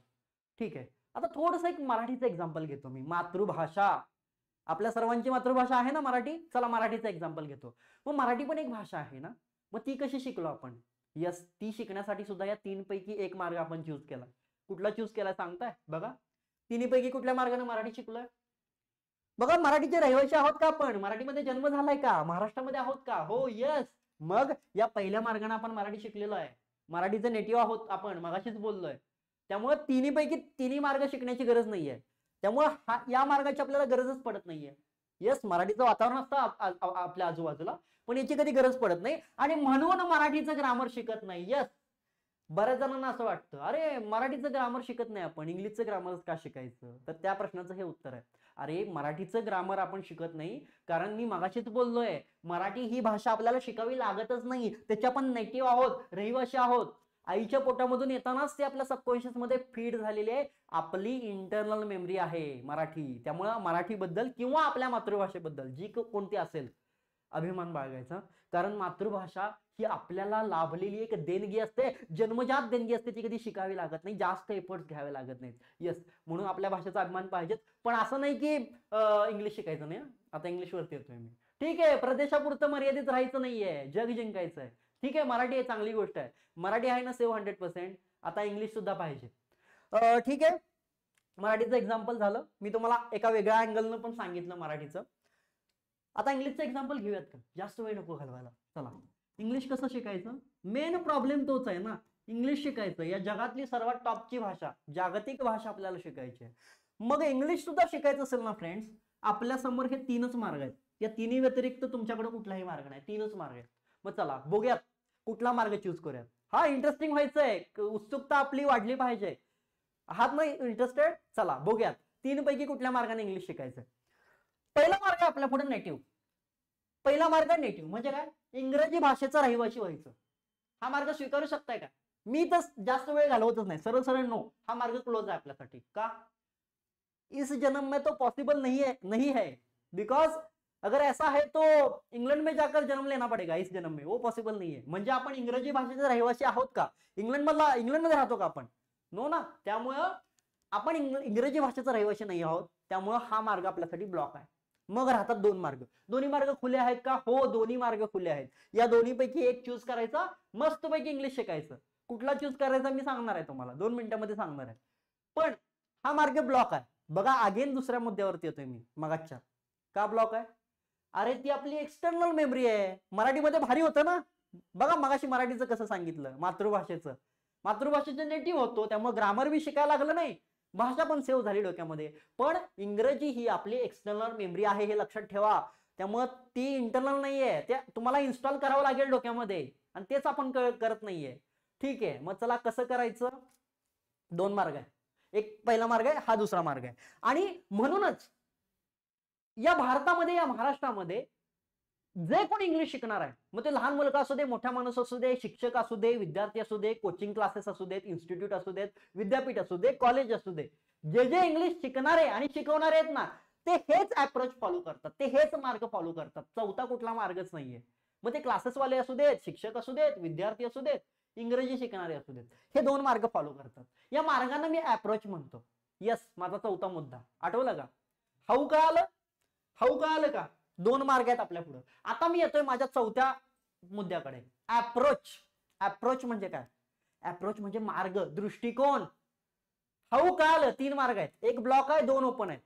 मग आता कुठला मार्ग चूज करायचा, कुठला सोपा आहे, कुठला इझी आहे, कुठला अप्रोच, सराउंडिंग अप्रोच की ग्रामॅटिकल अप्रोच. अख्ख्या महाराष्ट्रामध्ये भारतामध्ये 2 अप्रोच आहेत. सगळी जनता हे 2 अप्रोच फॉलो करते, दोन्ही पैकी एक. तुम्ही कुठला फॉलो करायचा आहे हे मी सांगणार आहे. येतोय माझ्या चौथ्या मुद्द्याकडे, अप्रोच. तोपर्यंत जसं की आपल्याला लक्षात आलं असेल, प्रत्येक पॉईंट झाल्यानंतर आपल्याला रेज हँड करावा लागतो. यस, समजलं हाऊ टू लर्न इंग्लिश. 2 मार्ग आहेत, मी आपली मदत करणार आहे आता, दोन्ही पैकी कुठला चूज करायचा. चला रेज हँड. तिसरा मुद्दा समजला असेल, रेज हँड. रेज हँड किंवा चॅटमध्ये यस टाईप करा. हे मुडद्यासारखं किंवा डेड बॉडी सारखं बसायचं नाही. कुठलं जर ऑनलाईन लेक्चर आहे, बसलोय मोबाईलवरती असं टाइमपास म्हणून, मन झोपलंय असं असेल तर लेफ्ट व्हा. हे बघा, मी तिखट बोलतो, कटू बोलतो, पण जे बोलतो ते स्पष्ट बोलतो. ओके, ठीक आहे. आता मी येतोय माझ्या चौथ्या पॉइंट कडे. जो मुद्दा आहे आपला, काय आलं ना, 3 अप्रोच, 2 अप्रोच आहेत आपल्याकडे. Yes, now we move on approach. म्हणजे अप्रोच म्हणजे घाबरून जाऊ नका, म्हणणार नवीन कुठला शब्द आहे. अप्रोच म्हणजे दृष्टिकोन, म्हणजे मार्ग. बघा, या महाराष्ट्रामध्ये, या इंडियामध्ये, या भारतामध्ये जे इंग्लिश शिकणार आहेत, जे इंग्लिश शिकवणार आहेत, दो ही तो मार्ग है, तीसरा कहां से लाएंगे. 2 ही तो मार्ग है, उसमें से कोई एक चूज करना पड़ेगा. लेकिन कोई एक चूज करना पड़ेगा, एक चूज करना पड़ेगा, और इसी एक के साथ हमें जाना पड़ेगा. तो अब हम देखेंगे कि दोनों में से कौन सा बेटर है. दोनों केस स्टडी, मी केस स्टडी मानतोय दोन्हीच्या आपल्या समोर. ठीक आहे, बघा, पहिल्यांदा मी याच्याबद्दल बोलतो. बेस्ड ऑन ग्रामर, इसको कहते हैं based on grammar, grammatical approach. आता या अप्रोच बद्दल मी सांगतो, या मार्गाबद्दल सांगतो. इंग्लिश शिकायचं असेल किंवा शिकवायचं असेल, इंडियामध्ये, महाराष्ट्रामध्ये 80% टाइम हा अप्रोच फॉलो केला जातो. महत्वाचा आहे खूप. इंग्लिश शिकायचं असेल, शिकवायचं असेल, व्हॉट एव्हर, हा अप्रोच फॉलो केला जातो. किती पर्सेंट टाइम, 80% टाइम. म्हणजे हा अप्रोचचं महत्व खूप आहे. तुम्ही सुद्धा वापरू शकता, याचा जास्त वापर होतो या अप्रोचचा. मग हा अप्रोच काय सांगतो हे मी सांगतो. हा अप्रोच आपल्याला सांगतो, इंग्लिश शिकायचं असेल तर ग्रामरला फॉलो केलं पाहिजे, म्हणजेच व्याकरणाला फॉलो केलं पाहिजे. आणि ग्रामर मी सांगितलंय, भाषेचं रूल बुक म्हणजे ग्रामर. अगदी बरोबर आहे, अगदी बरोबर आहे ग्रामरला फॉलो करणं. कारण आपल्याला ती भाषा, जन्म झाला नाही ना त्या भाषेमध्ये, मग त्या भाषेच्या संविधानाचा आधार घेतला पाहिजे की नाही, साधा प्रश्न आहे. त्यामुळं या अप्रोचवाली जनता किंवा पीपल हे ग्रामरला फॉलो करतात. ठीक आहे, यस, ग्रामरला फॉलो करतात. आणि आता थोडंसं मी दोघांना पण नावं ठेवणार नाही दोन्ही अप्रोचला, फक्त मी दोन्ही अप्रोचचे प्लस मायनस आपल्या समोर मांडणार आहे. आणि शेवटी तुम्ही निर्णय घ्यायचा आहे कुठला अप्रोच स्वीकारायचा. ठीक आहे, आज जाणीव करून देणार आहे मी आपल्याला. आता हे सांगत असताना मी माझं एक्झाम्पल सुद्धा सांगेन, माझा अनुभव, माझा निष्कर्ष मला आपल्याशी शेअर करायला आवडेल. 5-6 वर्षापूर्वी जेव्हा मी कॉलेज, 10वी झाली माझी, 12वी झाली, त्यानंतर कॉलेजमध्ये जेव्हा गेलो त्यावेळी मला सुद्धा वाटलं की इंग्लिश शिकलं पाहिजे, इंग्लिशची गरज आहे, जाणीव झाली. आणि त्यानंतर मी इंग्लिश शिकण्याचा प्रयत्न केला, आणि माझ्यासमोर सुद्धा त्यावेळी हे 2 अप्रोच होते. मग साहजिकच आहे, हा अप्रोच 80% वेळा वापरला जातोय. मी सुद्धा हा अप्रोच फॉलो केला. मी इकडे वळालो, मी बरेचसे क्लासेस बघितले, कोचिंग बघितले, पुस्तकं बघितली, सगळीकडे मला हाच अप्रोच दिसला. त्यामुळे मी या अप्रोचच्या मदतीने शिकायला सुरुवात केली. वर्षभर मी हा अप्रोच फॉलो केला. वर्षभर ग्रामर चांगलं केलं, ग्रामरवरती मेहनत केली, ग्रामर पक्क केलं. आणि वर्षभरानंतर काय झालं, छान वाटलं, सगळी तयारी झाली, बेस्ट मार्ग होता हा. शिकायला पण छान वाटलं, थोडासा अवघड होता, डिफिकल्ट होता, पण चांगलं वाटलं. 1 वर्ष झालं. त्यानंतर जेव्हा प्रॅक्टिकली बोलायची वेळ आली ना, तेव्हा म्हटलं की चला, अरे ग्रामर 100% आहे, यस, मला इंग्लिश आलं पाहिजे, माझं ग्रामर तर हुशार आहे, मी ग्रामरमध्ये, मला बोलता येते ना. मग बोलायला गेलो तर बोलता कुठे येते, बोबडी वळायला लागली आहे, किंवा काय कळायचंच बंद झालं. मग म्हटलं अरे ते ग्रामर कुठे गेलं शिकवलेलं. मग लक्षात आलं, अरे ग्रामर शिकलोय पण ते ग्रामर वहीमध्येच राहिलंय. 300, 400, 500 पेजेस वह्या भरल्या, 2-2 वह्या रद्दीमध्ये गेल्या, तरी ग्रामर वहीमध्येच. ग्रामर काय डोक्यामध्ये येईनाच. आणि आठवलं, अरे कायच आठवणार, कुठे गेला तो रूल, आठवायला लागलो मी. काय कुठे आहे, सब्जेक्ट प्लस वर्ब प्लस, तो कुठला टेन्स, काहीच आठवणार, ते वहीमध्ये. मग ते वह्या बघायची वेळ आली. मग लक्षात आलं, अरे हा तर फंडा काही काम करत नाहीये, हा फंडा काही उपयोगाचा नाहीये. मग कळालं, म्हणून म्हणतोय हा याचा ड्रॉबॅक आहे. बघा मी ड्रॉबॅक कडे आलो. हा मला वाटलेला सगळ्यात मोठा ड्रॉबॅक आहे. या अप्रोचचा ड्रॉबॅक काय सांगू का, ग्रामर शिकतोय आपण, पण ग्रामर हे चुकीच्या पद्धतीने शिकतोय. बघा मी काय म्हणतोय, ग्रामर हे चुकीच्या पद्धतीने शिकतोय. आणि या अप्रोचचा सर्वात मोठा ड्रॉबॅक आहे की ग्रामर शिकतोय, चांगली गोष्ट आहे, पण हे ग्रामर शिकण्याची पद्धत आहे की नाही, ती रूल नुसार आहे, आणि ती पद्धत चुकीची आहे. त्यामुळे मी मागं पडलोय. यस, रूल नुसार. मग तुम्ही म्हणाल सर ग्रामरलाच रूल बुक म्हणतात ना, मग ग्रामर रूल नुसार शिकणं साहजिकच आहे. खूप बरोबर आहे, बरोबर आहे. पण मी मगाशी आपल्याला काय म्हटलं, इंग्लिश काय आहे, स्किल आहे ना. ठीक आहे, त्या पॉईंटवरती परत येतो मी. आत्ताच काय सिक्रेट उघड करत नाही, थोड्या वेळाने मी सिक्रेट सांगणार आहे. लक्ष द्या मी काय म्हणतो, एक एक्झाम्पल देतो समजेल आपल्याला. या अप्रोचवाल्यांचं म्हणणं काय असतं, ग्रामर शिकायचं 100%, ग्रामरला फॉलो करायचं, मग इंग्लिश आपल्याला जमतंय. मग बघा एक एक्झाम्पल देतो. 10वी मध्ये 12वी मध्ये बोर्डामध्ये आपल्या आजूबाजूला बरेचसे असे विद्यार्थी असतात जे इंग्लिशमध्ये हुशार असतात, हो की नाही. 10वीला 12वीला 95च्या पुढे मार्क असतात त्यांना, 95 96 97 इंग्लिशमध्ये टॉपर, फ्लेक्स लागलेत असे बोर्डवरती, इंग्लिशमध्ये टॉपर. पण मला एक साधा प्रश्न सांगा, 10वी झाल्यानंतर 12वी झाल्यानंतर आणि त्या परीक्षांमध्ये त्यांना ग्रामरमध्ये पण चांगले मार्क असतात. ग्रामर अगदी त्यांचं तोंड पाठ असतं, सगळं mark out of out, 99 mark 98 mark. पण 10वी 12वीचा पेपर झाल्यानंतर प्रॅक्टिकल जीवनामध्ये जेव्हा ही मुलं जातात ना, फार कमी मुलं अशी आहेत ज्यांना इंग्लिश जमतं. काय गॅरंटी की त्या मुलाला इंग्लिश जमेल? बघा आपल्या आजूबाजूला अशी शेकडो उदाहरणं सापडतील, बघू शकता आपण. 10वी मध्ये चांगले मार्क आहेत इंग्लिशमध्ये, 12वी मध्ये आहेत, पण प्रॅक्टिकल मध्ये बोलताच येत नाही, फ्लुएन्सीच नाहीये. का होतं असं? हे त्यांचं ग्रामर चांगलं नसतं? हो असतं, पद्धत चुकीची आहे. रूल नुसार, मेथड फ्रॉड, पारंपरिक पद्धत ग्रामरची. मी ग्रामरला नाव ठेवत नाही, पद्धतीला नाव ठेवतो. किंवा शिक्षकांचं पण उदाहरण घेऊयात, एज्युकेटर्स.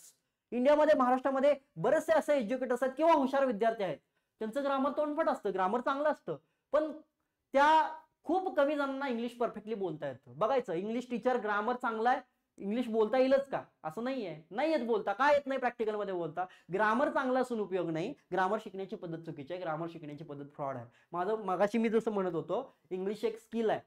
स्किल मध्ये काय असतं, एक्झाम्पल देतो एका स्किलचं, 3 एक्झाम्पल देतो. स्किल म्हणजे काय तुम्हाला सांगतो. एक आहे ड्रायव्हिंग, ओके, चालवणे, गाडी चालवणे. दुसरं आहे स्विमिंग, पोहणे, आणि तिसरं आहे कुकिंग. बघा सगळेजण रिलेट करत असाल. 3 स्किल घेतोय, स्किल आहेत ना. हे स्किल आपण कसे शिकले हो? हे कसं शिकलो? 10वीला काय बोर्डाला पेपर होता काय आपल्याला? 10वी 12वीला ड्रायव्हिंगचा एक विषय आहे, एक स्विमिंगचा आहे 100 मार्काचा, आणि एक आपला कुठला तो कुकिंगचा. आणि त्याची पुस्तकं वाचायची, रूल वाचायचे, परीक्षा द्यायची 100 मार्काची, पास व्हायचं, आणि कधी पाण्यात उडीच मारायची नाही. येईल का पोहायला? आणि सगळं कुकिंग शिकायचं, आणि कधी किचन मध्येच जायचं नाही. येईल का कुकिंग? सगळं शिकायचं. ड्रायव्हिंग 10वीला पेपर आहे, यस मला ड्रायव्हिंग मध्ये 100 पैकी 90 मार्क पडले, 99. सगळे रूल्स मला पाठ आहेत, मग वह्या भरल्यात माझ्या, आणि कधी आयुष्यात गाडी हातातच घेतली नाही. अरे येईल का? येणारच नाही. असं शिकतो का या गोष्टी? हे ड्रायव्हिंग, हे कुकिंग, स्विमिंग कसं शिकतो? त्याच्यामध्ये फक्त 10 ते 20% नॉलेज घेतो आणि 80 ते 90% प्रॅक्टिस करतो. असंच आहे ना. मग या ग्रामरच्या बाबतीत का आपण चूक करतो? ही चूक करतो ना. 100% रूल शिकतोय, फक्त वहीमध्ये रूल आहेत. कसं बोलता येईल? शक्यच नाही बोलता येणार प्रॅक्टिकल मध्ये. या अँगलनं जर ग्रामर शिकलात तर त्या रूल मध्ये आपण अडकून राहाल. नुसतं थेरी आहे, प्रॅक्टिकल काहीच नाहीये. ती थेरी वहीमध्ये राहणार आहे. आणि हाच इगो आपल्यामध्ये असतो पारंपरिक मेथड मध्ये. यस ग्रामर गरजेचं आहे, पण ग्रामर शिकण्याची पद्धत बदला ना आता यार. किती वेळ आपण जुनी पद्धत वापरणार आहे, फ्रॉड पद्धत वापरणार आहे. आणि मला पण या पद्धतीचा खूप राग आला हो त्यावेळी, खरं सांगतोय प्रामाणिकपणे. जे आहे ते हृदयापासून बोलतो, तुम्हाला पटत असेल माझं. खरं सांगू का, या पद्धतीनं मी वर्षभर वाया घालवलं माझं, आणि माझा इंग्लिश 30% सुद्धा इम्प्रूव्ह झालं नाही. खरं सांगतो, ही माझी पर्सेंटेज आहे, 30%च्या वर गेलंच नाही. मला खूप राग आला या पद्धतीचा, की अरे काहीच बोलता येईना. ग्रामर खूप यायचं, आधीपासूनच हुशार होतो, ग्रामर सगळं डोक्यामध्ये वहीमध्ये होतं, डोक्यामध्ये काहीच नव्हतं. 30%च्या वर गेलं नाही. ठीक आहे चला. मग मी थोडंसं इकडनं चेंज झालो, हा अप्रोच मी बदलला. मला नाही यश मिळालं याच्यामध्ये. मला काय 30% करायचं नव्हतं इंग्लिश, 100% करायचं होतं. मग मी हा अप्रोच बंद केला, आणि त्यानंतर 1 वर्षानंतर या अप्रोचकडे वळालो. आता मी सांगतो आपल्याला या अप्रोच बद्दल. बघा काहीतरी नवीन ऐकायला मिळतंय, नवीन अँगलनं ऐकायला मिळतंय. लक्ष द्यायचं, कॉन्सन्ट्रेट राहायचंय, फोकस राहायचंय. झोप आली असेल लेक्चर सोडून जायचंय. ठीक आहे. बेस्ड ऑन सराउंडिंग हा अप्रोच. या अप्रोच बद्दल मी काय सांगतोय बघा. या अप्रोच बद्दल थोडंसं सांगतो. हा जो अप्रोच आहे की नाही, हा अप्रोच सराउंडिंगला फॉलो करतोय. सराउंडिंग, यस, म्हणजे काय? वातावरण. हा अप्रोच काय सांगतोय, की आपल्या आजूबाजूला इंग्रजी भाषेचं असं वातावरण निर्माण करायचं, त्या वातावरणात वर्ष 1.5 वर्ष राहायचं, ऑटोमॅटिक डोक्याला सवय होते, आणि मग आपण इंग्लिश आपल्याला येऊ शकते. यस, किती मोठा अप्रोच हा म्हणणं सांगतोय. आता तुम्ही म्हणाल, गैरसमज दूर करतो, तुम्ही म्हणाल की इंग्लिशचं वातावरण निर्माण करायचं म्हणजे इंग्लंडमध्ये जाऊन राहायचं का? नो, तसं नाहीये. किंवा इंग्रजी माणसं आजूबाजूला ठेवायची का? नो, तसं पण नाहीये. अरे वातावरण निर्माण करायचं म्हणजे काय? आजूबाजूला नाही, मेंदूच्या आजूबाजूला. मग ते करू शकतो ना?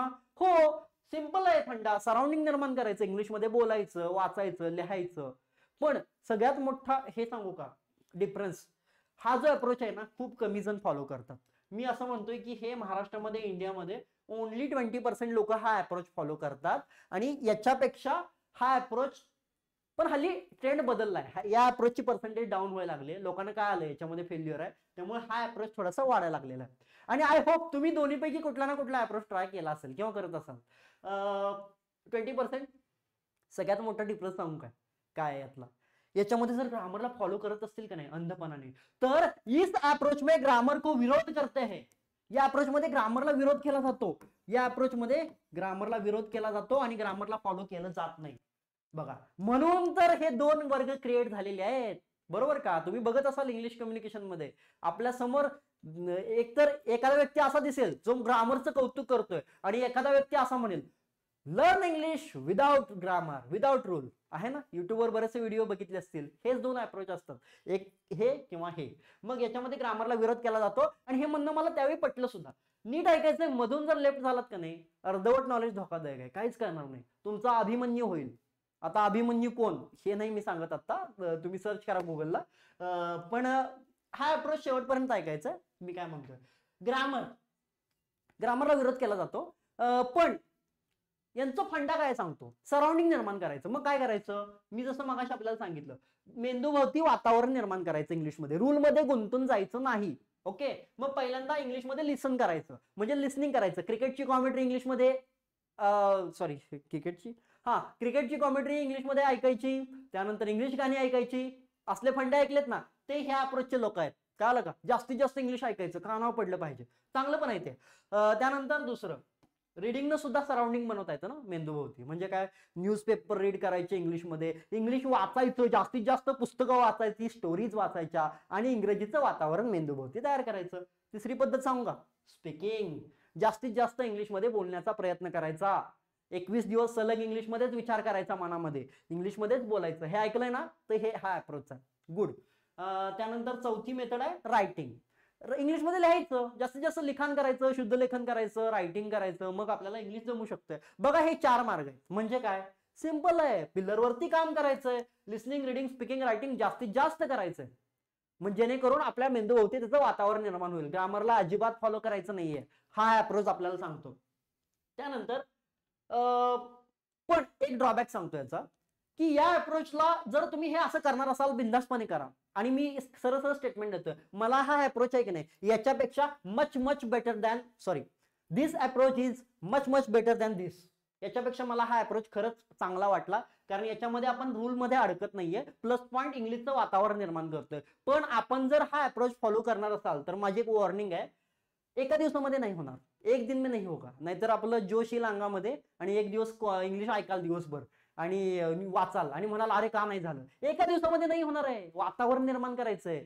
इंग्लंडमध्ये जन्म झालाय का आपला, नाही ना, मग मेहनत घ्यावी लागणार आहे. वर्ष 2 वर्ष याची प्रॅक्टिस करावी लागणार आहे. रोज लिसनिंग, रीडिंग, स्पीकिंग, रायटिंग करावं लागणार आहे इंग्लिशमध्ये, ते पण 1-1, 2-2 तास प्रॅक्टिस करावी लागणार आहे. वातावरण निर्माण करावं लागणार आहे. आणि हे मी केलं, माझा अनुभव सांगतो आता, हे मी केलं, हे मी वर्षभर केलं, 1.5 वर्ष केलं, साधारण 1-1.5 वर्ष मी केलं. आणि काय सांगतो तुम्हाला, मगाशी सांगतोय तसंच, याच्यापेक्षा मला खूप फायदा झाला. यानं माझं इंग्लिश ना 30 वर्ण वाढलं. आणि झटक्यात म्हणजे असं झटक्यात नाही, लगेच थोडस 1.5 वर्षानंतर. मेहनत आहे याच्यामध्ये, नो डाऊट मेहनत आहे. माझं किती झालं माहितीये का, 70% झालं. बघा, 30% कुठं आणि 70% कुठं. मग हा अप्रोच किती फ्रॉड आहे, मागासलेला आहे, आणि हा अप्रोच बघा किती सुधारित आहे. या अप्रोचनं माझं इंग्लिश 70% झालं. मग बघा, आता आपण दोन्हीपैकी कुठला अप्रोच चूज करू शकता, दोन्हीपैकी एक अप्रोच चूज करू शकता, कुठला बेटर वाटतोय.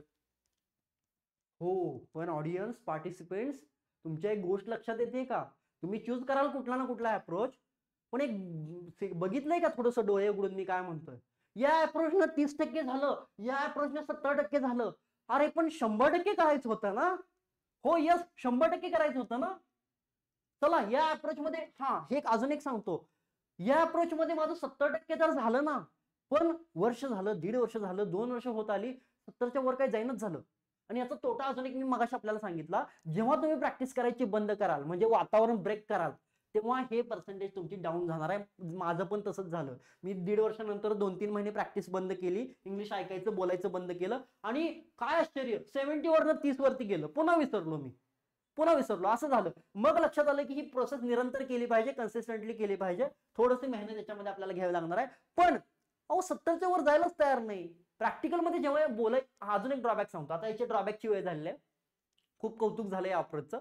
बऱ्याच जणांनी बरेच पार्टिसिपंटनी हे ऐकून गेले पण असतील, लेफ्ट पण झाले असतील. पण जे लेफ्ट झाले असतील का नाही त्यांना अर्धवट समजलं. म्हणून म्हणतोय मधनच अभिमन्यू व्हायचं नाही आपल्याला, पूर्ण ऐका. याचे ड्रॉबॅक अजून मी मुद्दाम सांगितलेले नाहीयेत. याचा ड्रॉबॅक काय आहे, 1.5 वर्षानंतर मला असं वाटायला लागलं, यस बोलता येते, 70% कॉन्फिडन्स आहे, बोलू शकतो आपण, पण यार आपण कुठेतरी चूक नाही ना करत. मनामध्ये सारखी शंकेची पाल चुकायची. अरे अरे आपलं इंग्लिश चुकत तर नाही ना, आपण बोलतोय तरी कॉन्फिडन्स न, पण ते चुकत तर नाही ना. हा मुद्दा. आता हा प्रश्न का उपस्थित झाला, याच्यामध्ये ग्रामरला फॉलो केलं जात नाही, बरोबर का. तुम्हाला एका लाईन मध्ये सांगतो, एकदम क्लिक होईल. मग मला काय, ठीक आहे जाऊ दे, याच्यावरती मी बोलतो. मी काय म्हटलं आपल्याला, ग्रामर मध्ये, हा ठीक आहे, एक एक्झाम्पल देतो आपल्याला, ठीक आहे. ग्रामर जे आहे का नाही याच्यामध्ये काहीच फॉलो केलं जात नाही. ग्रामरला याच्यामध्ये काहीच फॉलो केलं जात नाही. मग मी आपल्याला काय म्हटलं होतं मगाशी, की ग्रामर काय भाषेचं रूल बुक आहे ना, आणि आपला जन्म इंग्लंडमध्ये झालाय का. अरे इंग्रजी आपली भाषा नाहीये. मग जी भाषा आपली नाहीये त्या भाषेचं संविधानच आपण फाडून टाकतो याच्यामध्ये. भाषा आहे का आपली इंग्लिश, नाहीये. मग त्या भाषेचे थोडेफार नियम, मी म्हणतोय सगळे नाही, थोडेफार रूल, थोडेफार त्याच्या चौकटी आपल्याला माहिती पाहिजेत का नाही. पूर्णच विरोध करून कसं चालेल, हाच मोठा ड्रॉबॅक आहे. यामध्ये ग्रामरचा पूर्ण विरोध केला जातोय. आणि जी भाषा तुमची नाहीच आहे, ज्याचं ग्रामर तुम्ही फॉलो करतच नाही, जी भाषा तुम्हाला माहित नाही, ज्या भाषेमध्ये तुमचा जन्म झाला नाही, त्या भाषेच्या संविधानाचाच अपमान करतोय आपण, त्यालाच फॉलो करत नाहीये. मग काय होतंय, मग याच्यामध्ये रिस्क फॅक्टर वाढतोय, याच्यामध्ये रिस्क वाढतेय. काय रिस्क वाढतेय, की आपण जे बोलताय ते कदाचित चुकीचं बोलू शकताय, आणि काय करेक्ट आहे हे सांगणार तुम्हाला कोणी नसतंय या जगामध्ये. या अप्रोचनं असंच बोलत जातोय आपण अंदाज पंचे, आणि बोलताना चुकीचं पण बोलू शकतोय. आणि एक पॉइंट मला अधोरेखित करायचा आहे, या जगातली कोणतीही भाषा बोलणार असाल ना, लिहिणार असाल ना, किंवा वाचणार असाल, ऐकणार असाल, भाषा वापरणार असाल ना, ती करेक्टच वापरली गेली पाहिजे. या जगातली कोणतीही भाषेला आपण रिस्पेक्ट दिला पाहिजे. आणि जेव्हा आपण हा अप्रोच वापरतो, ग्रामरचा एक रूल सुद्धा आपल्याला माहित नाही, आपण ब्रेक करतोय, रिस्क घेतोय, चुकीचं बोलू शकतोय, अंदाजे बोलतोय, आपले टेन्सेस चुकू शकतायत, आपले कन्स्ट्रक्शन चुकू शकतायत, खूप मोठी रिस्क आहे. आणि जेव्हा अशा पद्धतीनं आपण इंग्लिश बोलतो ना, ते समोरच्याच्या लक्षात येतं. आणि मला हाच ड्रॉबॅक सांगायचा आहे, की इंग्लिश हे ग्रामॅटिकली आपल्याला करेक्टच लागतं, करेक्टच असलं पाहिजे. बऱ्याच जणांना वाटेल एकदा ग्रामरवर टीका करतोय समोरचा माणूस, एकदा ग्रामरचं कौतुक करतोय, हे काय आहे, 2 मिनिटात कळेल, 2 मिनिटात कळेल. मी सगळं सांगतो, याच्यावरनं पडदा ओपन करतोय. मी काय म्हणतोय, की रिस्पेक्टेबल थिंग आहे जगातली कोणतीही भाषा. मग याच्यामध्ये रिस्क वाढते, आपण अंदाजपंचे बोलू शकतो. मग तुम्ही भाषेचा अपमान करताय ना, तुम्ही असंच इंग्लिश बोलताय ज्याला काही बेस नाही, काही नाही, नुसतं वरचेवर बोलताय. मग तुमचं इंग्लिश स्वीकारलं जात नाही. मग तुम्ही कितीही इंग्लिश फाडफाड बोला, आपल्याला मनामध्ये एक अशी भावना येते, की समोरच्याच्या डोक्यामध्ये येते की याला इंग्लिश येत नाही बघा. आणि हेच होतं, मला सांगायचं हीच फॅक्ट आहे. मुंबईमध्ये, पुण्यामध्ये बरीच लोक या अप्रोचने इंग्लिश शिकतात. तरुणाई म्हणतोय मी खास कर, ग्रामर कधी डोक्यातच घेत नाहीत, जस्ट ऐकतात, बोलतात, लिहितात, वाचतात. आणि तरुणाई ही ह्या अप्रोच फॉलो करते. आणि सगळं झाल्यानंतर वर म्हणतात की अरे फ्लुएन्सी येणं झाली आहे, कॉन्फिडन्स येत नाही. कसा येईल कॉन्फिडन्स, चूक करतोय आपण कुठली तरी, अशी भीती मनामध्ये येईल. तो फिअर येतोय, तो फिअर ऑफ फेल्युअर याच्यामध्ये येतोय. बघा माझं म्हणणं तुम्हाला ऍक्सेप्ट होत असेल किंवा पटत असेल, मग काय करायचं, येतोय त्या शेवटच्या मुद्द्यापर्यंत येतोय. या अप्रोचनं 30% झालं, या अप्रोचने 70% झालं. अरे पण 100 करायचं होतं ना, 100 तर नाही झालं, मग काय हार मानायची का. माझी स्टोरी सांगतो. जेव्हा मी या अप्रोचनं फेल गेलो, या सुद्धा अप्रोचनं फेल गेलो, 2-3 वर्ष वाया गेल्यासारखी वाटली, समाधान नाही वाटलं. पण पहिल्यापासूनच मनामध्ये क्रांतिकारी विचार होते, काहीतरी नवीन करण्याची इच्छा होती. आणि मग म्हटलं अरे 4 वर्ष वाया घालवून आपल्याला फक्त 70% इंग्लिश जमतंय, 60-70%, हे काही बरोबर नाहीये.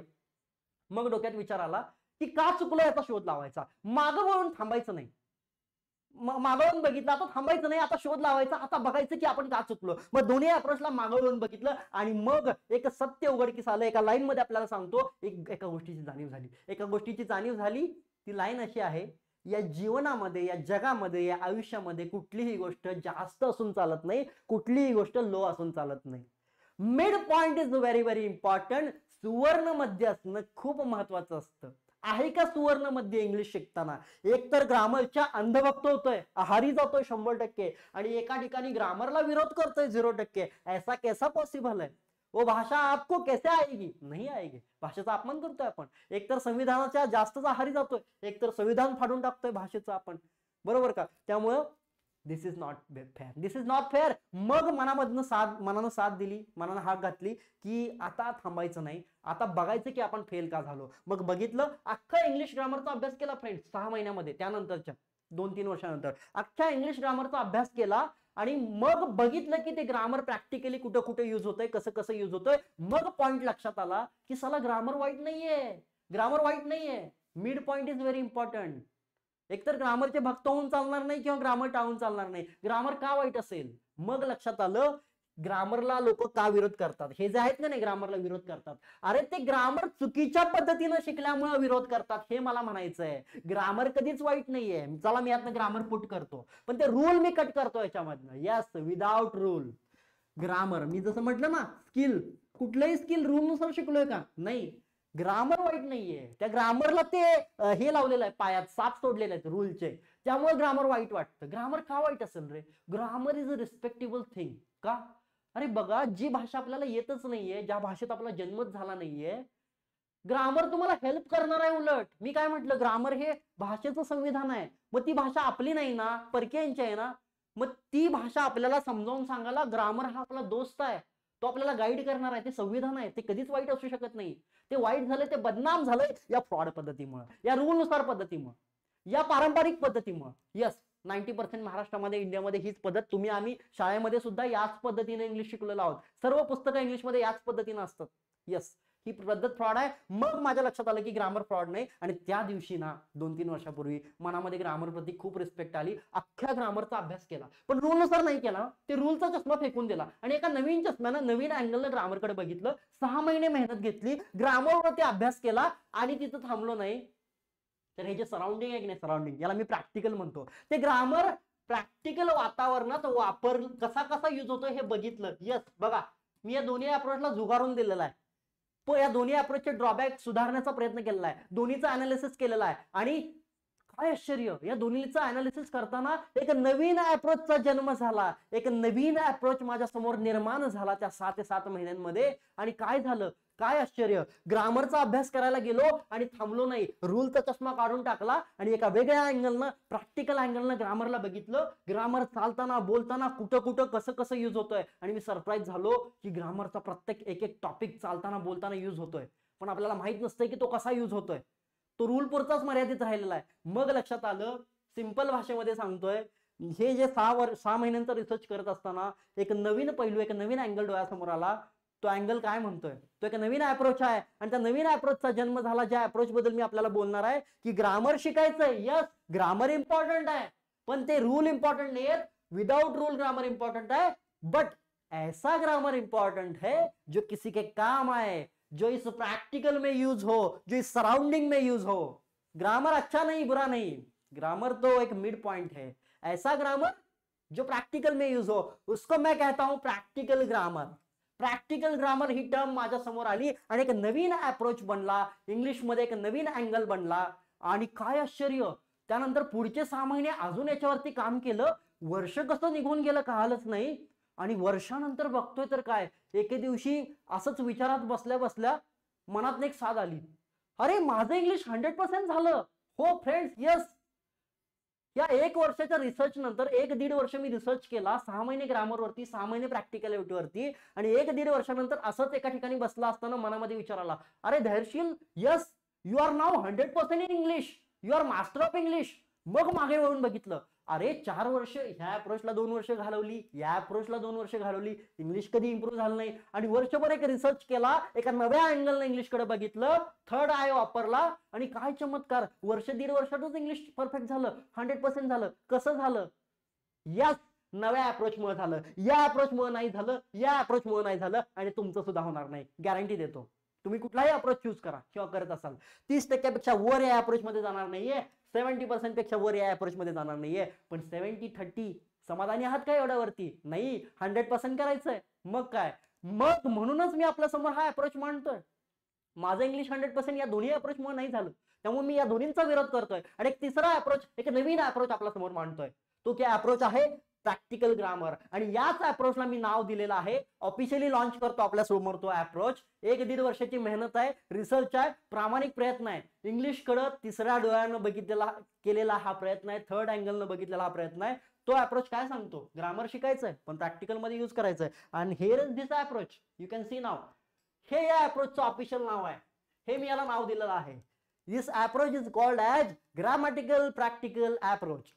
ओके, नीट ऐका, ग्रामॅटिकल प्रॅक्टिकल अप्रोच म्हणजे काय, ग्रामर शिकायचंय, प्रॅक्टिकली शिकायचंय.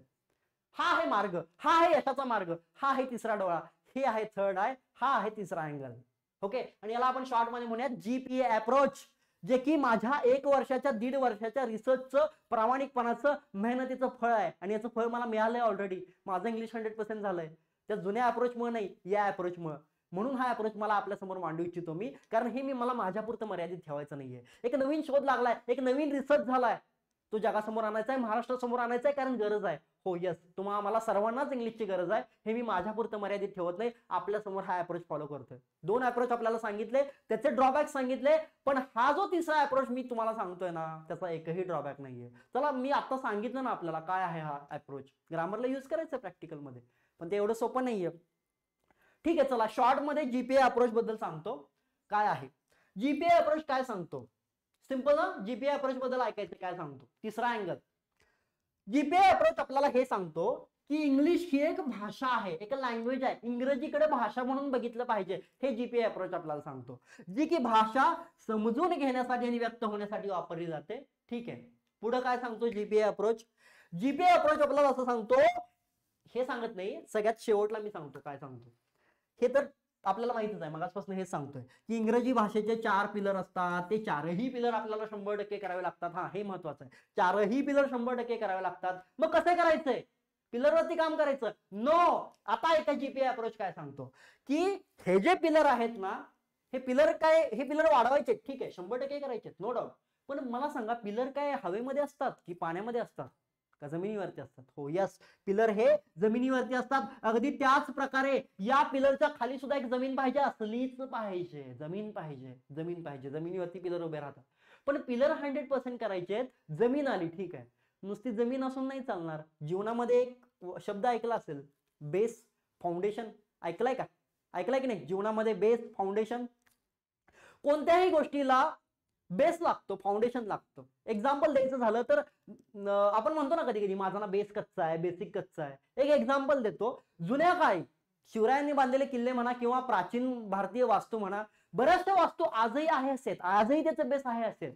पण हल्ली आजकालच्या काही इमारती आपण बघतो, पूल बघतो, बिल्डिंग बघतो, 5-5, 6-6 महिन्यामध्ये ढासळतात. बेस, तेच महत्वाचं आहे. मग आपल्याला काय करायचंय, जर एखादी बिल्डिंग बांधायची असेल तर खाली बेस पाहिजेच, आणि बेस साधा सुद्धा नको आहे, बेस स्ट्रॉंग पाहिजे. म्हणून अहो, हे तर जीवनातली बिल्डिंग झाली, अहो ही तर भाषेची बिल्डिंग आहे. हे 4 पिलर किती महत्वाचे आहेत भाषेच्या पॉइंट ऑफ व्ह्यूनं. मग हे 4 पिलर जर बांधायचे असतील तर जमीन नको का? यस, जमीन पाहिजे. आणि जमिनीभोवती, त्या जमिनीमध्ये एक बेस पाहिजे. यस, बेस पाहिजे, हा बेस पाहिजे, बेस पाहिजे. पण बेस नुसता असून चालणार नाही, त्या बेसमध्ये काहीतरी भरावं लागेल ना, दगड, माती, विटा, भरावं लागेल की नाही? मग काय भरूयात, चला या बेसमध्ये भरावं लागेल काहीतरी. मग काय भरायचं, सिमेंट भरूया का? अल्ट्राटेक कंपनीचं. मग कुठल्या कंपनीचं? ठीक आहे, कोणाची काही जाहिरात नको इथं, सिंपल सांगतो, पॉइंट वरती येतो. याच्यामध्ये काहीतरी भरायचं है, इसमें कुछ तो भरना है. क्या भरना है? इसको ग्रामर का सॉफ्टवेअर इसमें इंस्टॉल करना है. आणि हा बेस आहे का नाही जमिनीमधला, त्याच्यामध्ये आपल्याला ग्रामर भरायचंय, ग्रामर.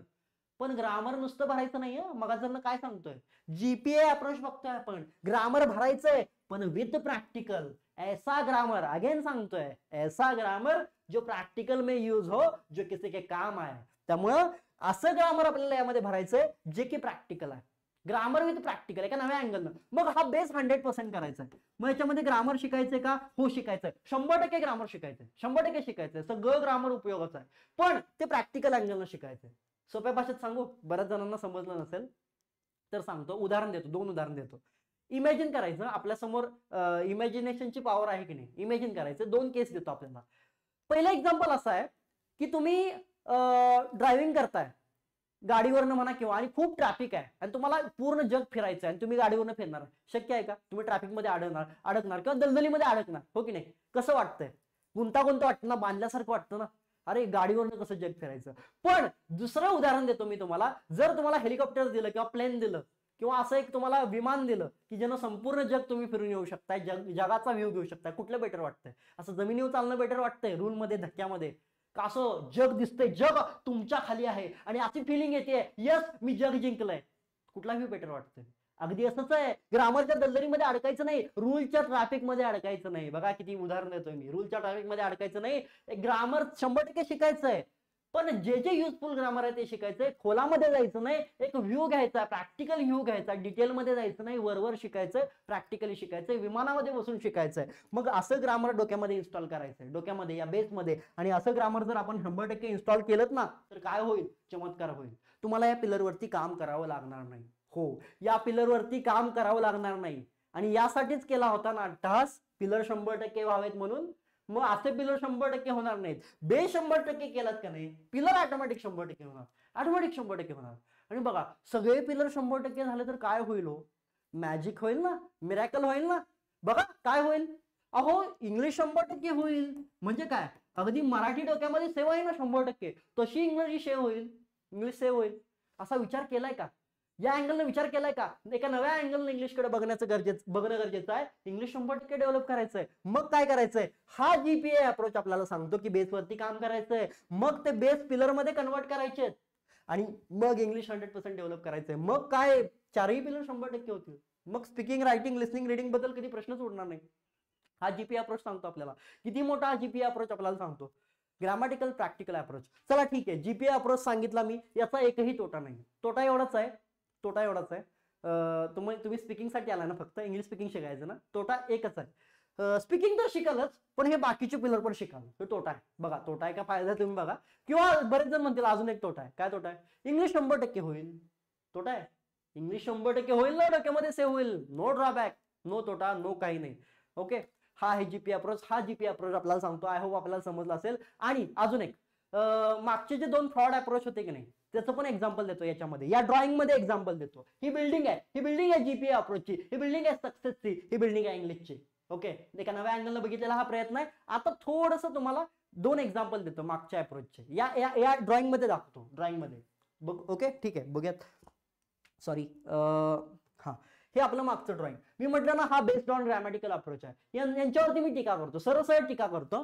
यांचं म्हणणं काय असतं, ग्रामरला फॉलो करायचं पण रूलनुसार ग्रामर शिकायचं. ठीक आहे, चला यांचं म्हणणं आपण ऐकलं, आपण बेस खणला, त्याच्यामध्ये ग्रामर टाकलं, रूलनुसार टाकलं.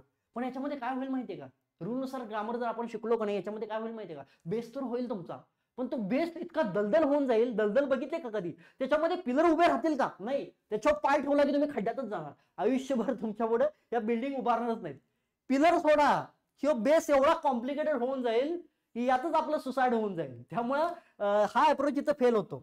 आता या अप्रोचवर टीका करू. बघा कडू बोलतोय, कठोर बोलतोय, बोलण्याची गरज आहे, सत्य बोलतोय, जे आहे ते हृदयापासून बोलतोय, काही फेक नाहीये. बघा सराउंडिंग अप्रोच वरती मी टीका करतो, स्पष्ट टीका करतो. बघा सराउंडिंग अप्रोच वाल्यांचं काय म्हणणं आहे, ग्रामरला फॉलो करायचं नाही, आपण नुसतं इंग्लिश ऐकायचं, बोलायचं, सराउंडिंग निर्माण करायचं. चला त्यांच्यावरती टीका करूयात. बघा यांचं म्हणणं काय आहे सराउंडिंग अप्रोच वाल्यांचं, ग्रामर शिकायचं नाही. म्हणजे काय, जोक करताय? ग्रामर शिकायचं नाही म्हणजे हे म्हणतात की बेस नको आहे, आम्हाला बेस नको आहे, जमीन नको आहे, आम्ही पिलर बांधणार. म्हणजे काय, आम्ही क्रिकेटची कॉमेंट्री ऐकणार, हो की नाही, क्रिकेटची कॉमेंट्री ऐकायची, न्यूजपेपर ऐकायचे, इंग्लिश मध्ये विचार करणार. 21 दिवस इंग्लिश मध्ये विचार करा. भले भले लोक सल्ला देतात, 21 दिवस इंग्लिश मध्ये बोलण्याचा प्रयत्न करा. अरे जी भाषा कधी बघितलीच नाहीये, ज्या भाषेमध्ये जन्मलोच नाहीये, जी भाषा डोक्यामध्ये सेव्ह नाहीये, ग्रामर माहित नाहीये, त्या भाषेमध्ये विचार करताय. चला जॅपनीज शिकायचंय का? होय, तुम्हाला म्हणतोय जॅपनीज शिकायचंय, 21 दिवस जॅपनीज मध्ये विचार करा आणि बोला तुटकं मुटकं. 22व्या दिवशी जॅपनीज शिकाल, जर्मन शिकाल. आहे पॉसिबल. This is fraud. ये तो बोलने बताने के तरीके है, ये प्रॅक्टिकल नहीं है. म्हणतो ना आपण, ये सुनने के लिए कहने के लिए अच्छा है, प्रॅक्टिकल नाहीये ना, असा डायलॉग आहे ना. अगदी त्याच प्रकारे असं कधी होतं का? म्हणजे तुम्ही काय करताय, तुम्ही पिलर वरती काम करताय, बेस नाही आहे, पिलर हवेत बनणार आहे का? हे म्हणजे असं झालं की खाली पिलर नाही, काही नाही, वरती बिल्डिंग बांधली आहे. शक्य आहे का? हे कथा कहाण्यांमध्ये, फिल्म मध्ये होत आहे, रिअल लाईफ मध्ये असं होत नाही. ठीक आहे, त्यामुळे हा अप्रोच फ्रॉड आहे. आणि मी जीपीए अप्रोच सांगितला तो हा अप्रोच आहे, प्रामाणिकपणे सांगितला. 1.5 वर्षाची मेहनत आहे. आणि तुम्हाला सांगू का, खरं सांगू का, हा जीपीए अप्रोच स्पष्टपणे सांगतोय, हृदयापासून बोलतोय. आपल्याला वाटेल की कोणाची तरी येऊन इथं कॉपी करतोय, नक्कल करतोय, किंवा कुठनं तर हा अप्रोच युट्यूबवरनं उचललाय आणि सांगतोय. कुणाची कॉपी नाही आहे. एक मेहनत आहे, एक रिसर्च, एक तळमळ, एक मनामध्ये आलेली एक धगधग आहे, एक आग आहे. म्हणून तर हृदयापासून बोलतोय, मनापासून बोलतोय, म्हणून तर तुमच्या हृदयाला कनेक्ट होत असेल. सत्य बोलतोय, सत्य नेहमी कटू असतंय. आणि हा जो तिसरा डोळा आहे ना, हा जो थर्ड अँगल आहे ना, हा तुम्हाला कुठंच बघायला मिळणार नाही. जर बघायला मिळाल तर माझं चॅलेंज आहे, ऑन रेकॉर्ड माझं चॅलेंज आहे तुम्हाला हे दोन अप्रोच बघायला मिळतील. हल्ली हे अपडेट पण झाले दोन अप्रोच, पण 100% कधीच होणार नाहीयेत. पण हा अप्रोच आपल्याला कुठेच बघायला मिळणार नाही. प्रॅक्टिकल ग्रामर मी म्हणतोय मगाचपासून, बरेच जण म्हणतील यात काय दावा, प्रॅक्टिकल ग्रामर माहिती आहे आपल्याला, एवढं सोपं नाहीये ते. ग्रामर म्हणजे प्रत्येक ग्रामरचा पार्ट 100% इंग्लिश ग्रामर. सगळं ग्रामर प्रॅक्टिकल मध्ये कसं युज होतंय, बोलताना, चालताना, ऍक्ट होतंय, हे बघावं लागतंय. याच्यासाठी मेहनत आहे, याच्यासाठी परिश्रम आहे, त्यामुळे एवढं इझी नाहीये. त्यामुळं फायनली मी आपल्याला आवाहन करतोय, मी म्हटलं ना हाऊ टू लर्न इंग्लिश, त्यानंतर अप्रोच बघितले. आता अप्रोच नंतर माझा 5वा मुद्दा आहे ऍक्शन. अप्रोच समजले सर्वांना? जीपीए अप्रोच काय आला? जरा रेज हँड करा, रेज हँड करा आणि तुमची एनर्जी शो करा, चॅटमध्ये यस करा. पटत नसेल, विषारी वाटत असेल, लेक्चर सोडून जावा. हे बघा मी तिकट बोलतोय. ज्यांना प्रामाणिकपणे, ज्यांच्यामध्ये आग आहे ना, ज्यांना सक्सेसफुल व्हायचंय ना, त्यांनीच अटेंड करायचं लेक्चर. अदरवाईज आपल्याला 80 लोकांची तर काही आवश्यकता नाहीये. जे बोलतोय ते स्पष्ट बोलतोय, मनापासून बोलतोय, लागलं तरी लागू दे, ठीक आहे, आत न बोलतोय, ठीक आहे. हे बघा, ठीक आहे, ऍक्शन घ्यायचे ना. आता अप्रोच कळाला, हाऊ कळाला, सगळं कळालं, आता ऍक्शन घ्यायचे. हो यस, सक्सेसफुल व्हायचंय. हे काय पारायण रामायण महाभारत ऐकल्यासारखं ऐकायचं, छान वाटलं, अरे सरांनी खूप मोटिवेशन दिलं, आता आपण झोपून जाऊ, असं नाही करायचंय. ऍक्शन घ्यायचे, काहीतरी व्हायचं ना सक्सेसफुल. मी येतोय माझ्या 5व्या पॉईंटकडे. आपण घ्यायची ऍक्शन. मग काय ऍक्शन घ्यायचे? कळालं ना रामायण महाभारत, इंग्लिशमध्ये सक्सेसफुल व्हायचंय, 100% इंग्लिश करायचंय, यस, मग घ्या ऍक्शन. काय ऍक्शन आहे? ऍक्शन घ्यायची आहे, इम्प्रूव्ह करायचं, काहीतरी प्रयत्न करायचा, काहीतरी स्टेप घ्यायच्या. मग घ्या ना स्टेप. मी ऑफर करतोय तुम्हाला, कुठला अप्रोच स्वीकारताय? तो मागचे 2 फ्रॉड अप्रोच, यानं तर काय होणार नाही. जर माझा ऐकत असाल तर मी आपल्या समोर ऑफर करतोय माझा अप्रोच, जीपीए अप्रोच. या अप्रोचनं आपण इंग्लिश शिकायचंय, तरच तुम्ही 100% शिकू शकाल. ते मी त्या 2 अप्रोच बद्दल आता बोलणार पण नाहीये. त्या 2 अप्रोचचे भक्त असाल तुम्ही तर लेक्चर सोडून जाऊ शकता निवांतपणे, ठीक आहे. पण मी जर सक्सेसफुल व्हायचं असेल, हे बघा, तुम्हाला मार्ग महत्वाचे आहेत की रिझल्ट महत्वाचा आहे? ह्यो मार्ग, मी ह्या मार्गाने जाणार, त्या मार्गाने जाणार, मार्ग महत्वाचा नाहीये, तिथं पोहोचणं महत्वाचं आहे. मग ते कुठल्या का मार्गाने असं ना. मग हा जो नवीन अँगल आहे, जो नवीन मार्ग आहे, त्याच्याबद्दल थोडंसं जाणून घेतलंय ना आपण, आणि वाटतं याच्यामध्ये सक्सेस आहे, यस, याच्यामध्ये सक्सेस आहे. आणि हा जो जीपीए अप्रोच आहे ना, तो अप्रोच आपण स्वीकारावा आणि या अप्रोचनं आपण इंग्लिश शिकायला सुरुवात करावी. मग आता आपल्या पुढे 2 ऑप्शन आहेत. आपण उद्यापासूनच इंग्लिश शिकायला सुरुवात करू शकताय. एक तर पहिला ऑप्शन, हा अप्रोच तुम्ही स्वतःहून अप्लाय करून स्वतः इंग्लिश शिकू शकता का? हो यस, शिकू शकता, पहिला ऑप्शन. पण याच्यामध्ये खूप मोठा ड्रॉबॅक आहे, रिस्क आहे. जर तुम्ही स्वतःहून उद्यापासून हा अप्रोच शिकायला गेला, मग एखादा म्हणेल की आज खूप मोटिवेट झालोय, सरांनी नवीन अप्रोच सांगितला, आता उद्या मी जाऊन बाजारातनं 10-12 ग्रामरची पुस्तकं आणणार आणि सरांनी कसा रिसर्च केला म्हणे तसं मी रिसर्च करणार, ग्रामर शिकणार. पॉसिबल नाहीये. मग तुम्ही अगेन त्या जुन्या अप्रोच कडे जाताय, ग्रामर रूल नुसार. पुस्तकामध्ये काय रूल भरलेले आहेत. मग एखादा असं म्हणेल, अरे यस, जीपीए अप्रोच समजला, आता मी ना उद्या युट्यूबवरती व्हिडिओज बघणार, ग्रामरचे व्हिडिओज बघणार, ते प्रॅक्टिकल मध्ये बघणार. नाही पॉसिबल, खरं सांगतो, नाही पॉसिबल. युट्यूब मध्ये मान्य आहे, तुम्हाला हल्ली बरेचसे एज्युकेटर्स आहेत, बरेचसे टीचर्स आहेत, ग्रामर शिकवतील तुम्हाला, पण प्रॅक्टिकली कोणी असं नाही सांगणार. शिकवतील, सोपं करून सांगतील, विदाउट रूल सांगतील, पण प्रॅक्टिकली कोण घरी तुमच्या सांगायला येणार आहे का? अरे हा ग्रामर, हे ग्रामरचा टॉपिक इथं कसा युज होतोय, आईशी बोलताना कसं वापरायचा, मित्रांशी कट्ट्यावरती गप्पा मारताना हे इंग्लिश कसं वापरलं जातं, कोणी सांगेल का? सांगितलंय का आतापर्यंत? पॉसिबल नाहीये. मग स्वतःहून करण्यामध्ये किती रिस्क आहे? स्वतःहून करण्यामध्ये हे पॉसिबलच नाहीये, स्वतःहून होणारच नाहीये. आणि हा अप्रोच तुम्हाला कुठल्याही पुस्तकामध्ये मिळणार नाही, कुठल्याही व्हिडिओमध्ये मिळणार नाही, कारण हा अप्रोच युनिक आहे. त्यामुळे पहिल्या मेथडनं तुम्ही फेल होण्याचे चान्सेस जास्त आहेत. म्हणून मी तुमच्यापुढे दुसरी मेथड ऑफर करतोय, गुरु, मार्गदर्शक, मेंटॉर. जीवनामध्ये इम्पॉर्टंट असतो ना गुरु, खूप महत्वाचा असतो गुरु, खूप महत्वाचा असतो मार्गदर्शक, कारण त्या गुरुनं ती वाट आधी बघितलेली असते. त्यामुळं गुरु महत्वाचा, मार्गदर्शक महत्वाचा आहे. हा जीपीए अप्रोच जर समजून घ्यायचा असेल, या अप्रोचने शिकायचं असेल, तर तुमचा गुरु व्हायला मी तयार आहे, मार्गदर्शक व्हायला तयार आहे, मेंटॉर व्हायला तयार आहे. मी तुमच्या पुढे, मी आपल्या समोर माझा हात पुढे करतोय, आपल्याला तो हात धरायचा आहे आणि एका नव्या अँगलनं मी तुमची जबाबदारी घेतोय. मी आपला मार्गदर्शक व्हायला तयार आहे, गुरु व्हायला तयार आहे. हा जीपीए अप्रोच आपल्या समोर मांडायला तयार आहे, एका as a mentor, as a मार्गदर्शक. कारण स्वतःहून हे पॉसिबल नाहीये. आणि जीपीए अप्रोच ज्याचा रिसर्च, ज्याचा शोध स्वतः मी लावलाय, माझ्याहून अधिक चांगला तुम्हाला तो कोण सांगू शकेल? कुठल्याही पुस्तकामध्ये, व्हिडिओमध्ये हे मिळणार नाही. आणि गुरु महत्वाचा असतो. स्वतःहून करायला गेल्यावर अजून एक ड्रॉबॅक आहे, मग आतापर्यंत नाही झालं स्वतःहून करायला, धक्का द्यायला लागतं ना, कोणीतरी पुश करायला लागतं. येस, गुरु इज इम्पॉर्टंट, मार्गदर्शक इम्पॉर्टंट आहे. आणि माझ्या बाबतीत पण असंच झालं. जेव्हा हा रिसर्च लागला ना, शोध लागला ना, माझं इंग्लिश जेव्हा 100% झालं ना, तेव्हा मनामध्ये एक साध आली, अरे तुझं तर इंग्लिश 100% झालंय, पण या जगाचं काय, या महाराष्ट्राचं काय?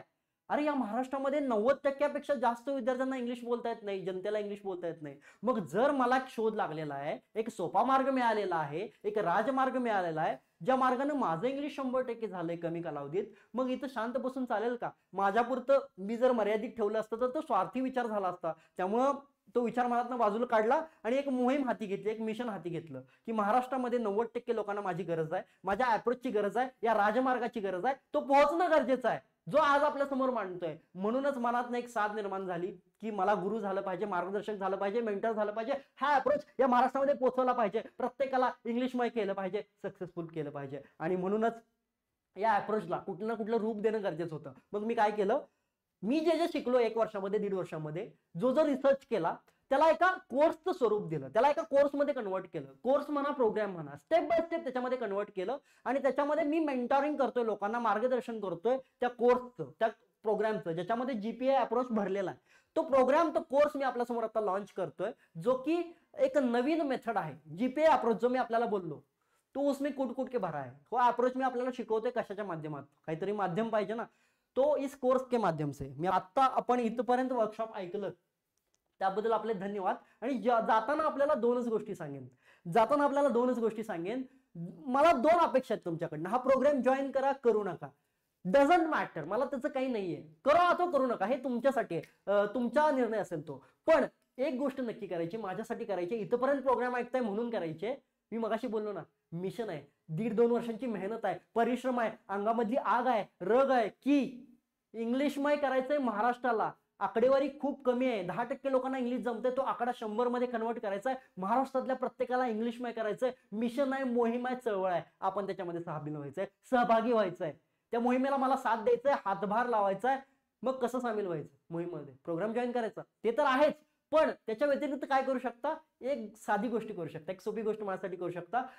हे जे मी माझं म्हणणं आहे की नाही, हे जे आपले माहिती आहे ना, इन्फॉर्मेशन, ती जास्तीत जास्त लोकांपर्यंत शेअर करायची. यस, स्प्रेड करायच्या. तुम्हाला काय आले ना, तुमच्यापर्यंत लपवून ठेवू नका. तुम्ही इथपर्यंत थांबलात, तुम्ही इथपर्यंत ऐकताय, तुम्हाला काहीतरी व्हॅल्यू मिळाली, हीच गोष्ट, ही न्यूज स्प्रेड करायची सगळीकडे. काय माहित, कदाचित तुम्हाला नाही तर आणखी कोणाला याची गरज असेल. आणि हो, गरज आहे, महाराष्ट्रातल्या 90% लोकांना याची गरज आहे. तुम्ही जास्तीत जास्त स्प्रेड करा. लोकांना माहित नाहीत, लोक भ्रमामध्ये जगतायत, जुने अप्रोच फॉलो करतायत. नवीन गोष्टींची गरज आहे, महाराष्ट्रापर्यंत पोहोचलं पाहिजे, हीच माझी धडपड आहे. त्यामुळे पहिली गोष्ट ही करायची आहे की स्प्रेड करा. आणि आपण ऍक्शन घ्यायची आहे, लवकरात लवकर ऍक्शन घ्यायची आहे. इथपर्यंत थांबलाय ना, आता फेल व्हायचं नाही, आता सक्सेसफुल व्हायचंय. यस, जग जिंकायचंय, ऍक्शन घ्यायचंय. आणि मी या 5 मिनिटांमध्ये कदाचित मी इंग्लिश का बोलू नाही वर्कशॉपमध्ये याचं कारण सांगितलं. कदाचित ते मी असं म्हटलं ना की आपला इंग्लिशचा पिलर 100% आहे का, जर असता तर मी सगळं इंग्लिशमध्ये बोललो असतो. पण सगळ्याच पार्टिसिपंटचा इंग्लिशचा लिस्निंगचा पिलर 100% नाहीये, म्हणून मी मराठीत बोललो. कारण मराठीचा पिलर 100% आहे ना. आणि आत्ता मला लँग्वेजशी घेणं देणं नाहीये. आत्ता मला माझा विचार पोचवायचा आहे, माझा माइंडसेट पोचवायचा आहे, तुमच्यापर्यंत ट्रान्सफर करायचा आहे. त्यामुळे लँग्वेज डझंट मॅटर.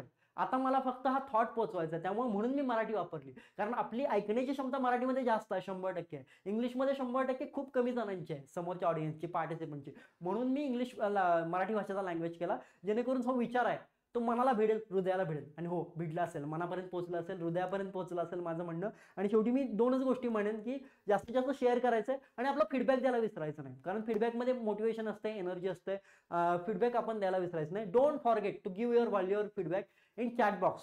जर आपण हे रेकॉर्डेड सेशन बघत असाल परत, तर चॅटमध्ये फीडबॅक कळवायचा आहे, किंवा आता लाईव्ह मध्ये असाल तर आत्ताच्या चॅट बॉक्समध्ये कळवायचं आहे, किंवा व्हॉट्सअपमध्ये मला फीडबॅक कळवायचा आहे. आणि ऍक्शन घ्यायचे, लवकरात लवकर ऍक्शन घ्यायचे. 24 तास आपल्याला देतोय, 24 तासामध्ये ऍक्शन घ्यायचे. अदरवाईज जास्तीत जास्त शेअर करायचं, स्प्रेड करायचं. सगळ्यांना इंग्लिशची गरज आहे, महाराष्ट्र इंग्लिशमय करायचं आहे. Yes, at the end I am talking in English. थोडंसं इंग्लिशमध्ये बोलतो 30 सेकंदासाठी, यानंतर मी वर्कशॉप संपवतोय. बऱ्याच जणांना असं वाटायला नको की समोरच्या स्पीकरला इंग्लिश येते की नाही. So I am telling now in English. I am very glad to see you in the workshop, all of the participants. I am very thankful, heartily thankful for your participation. I hope all of the participants you will get valuable information from this workshop, 90-minute workshop. You attended workshop fully, wholly.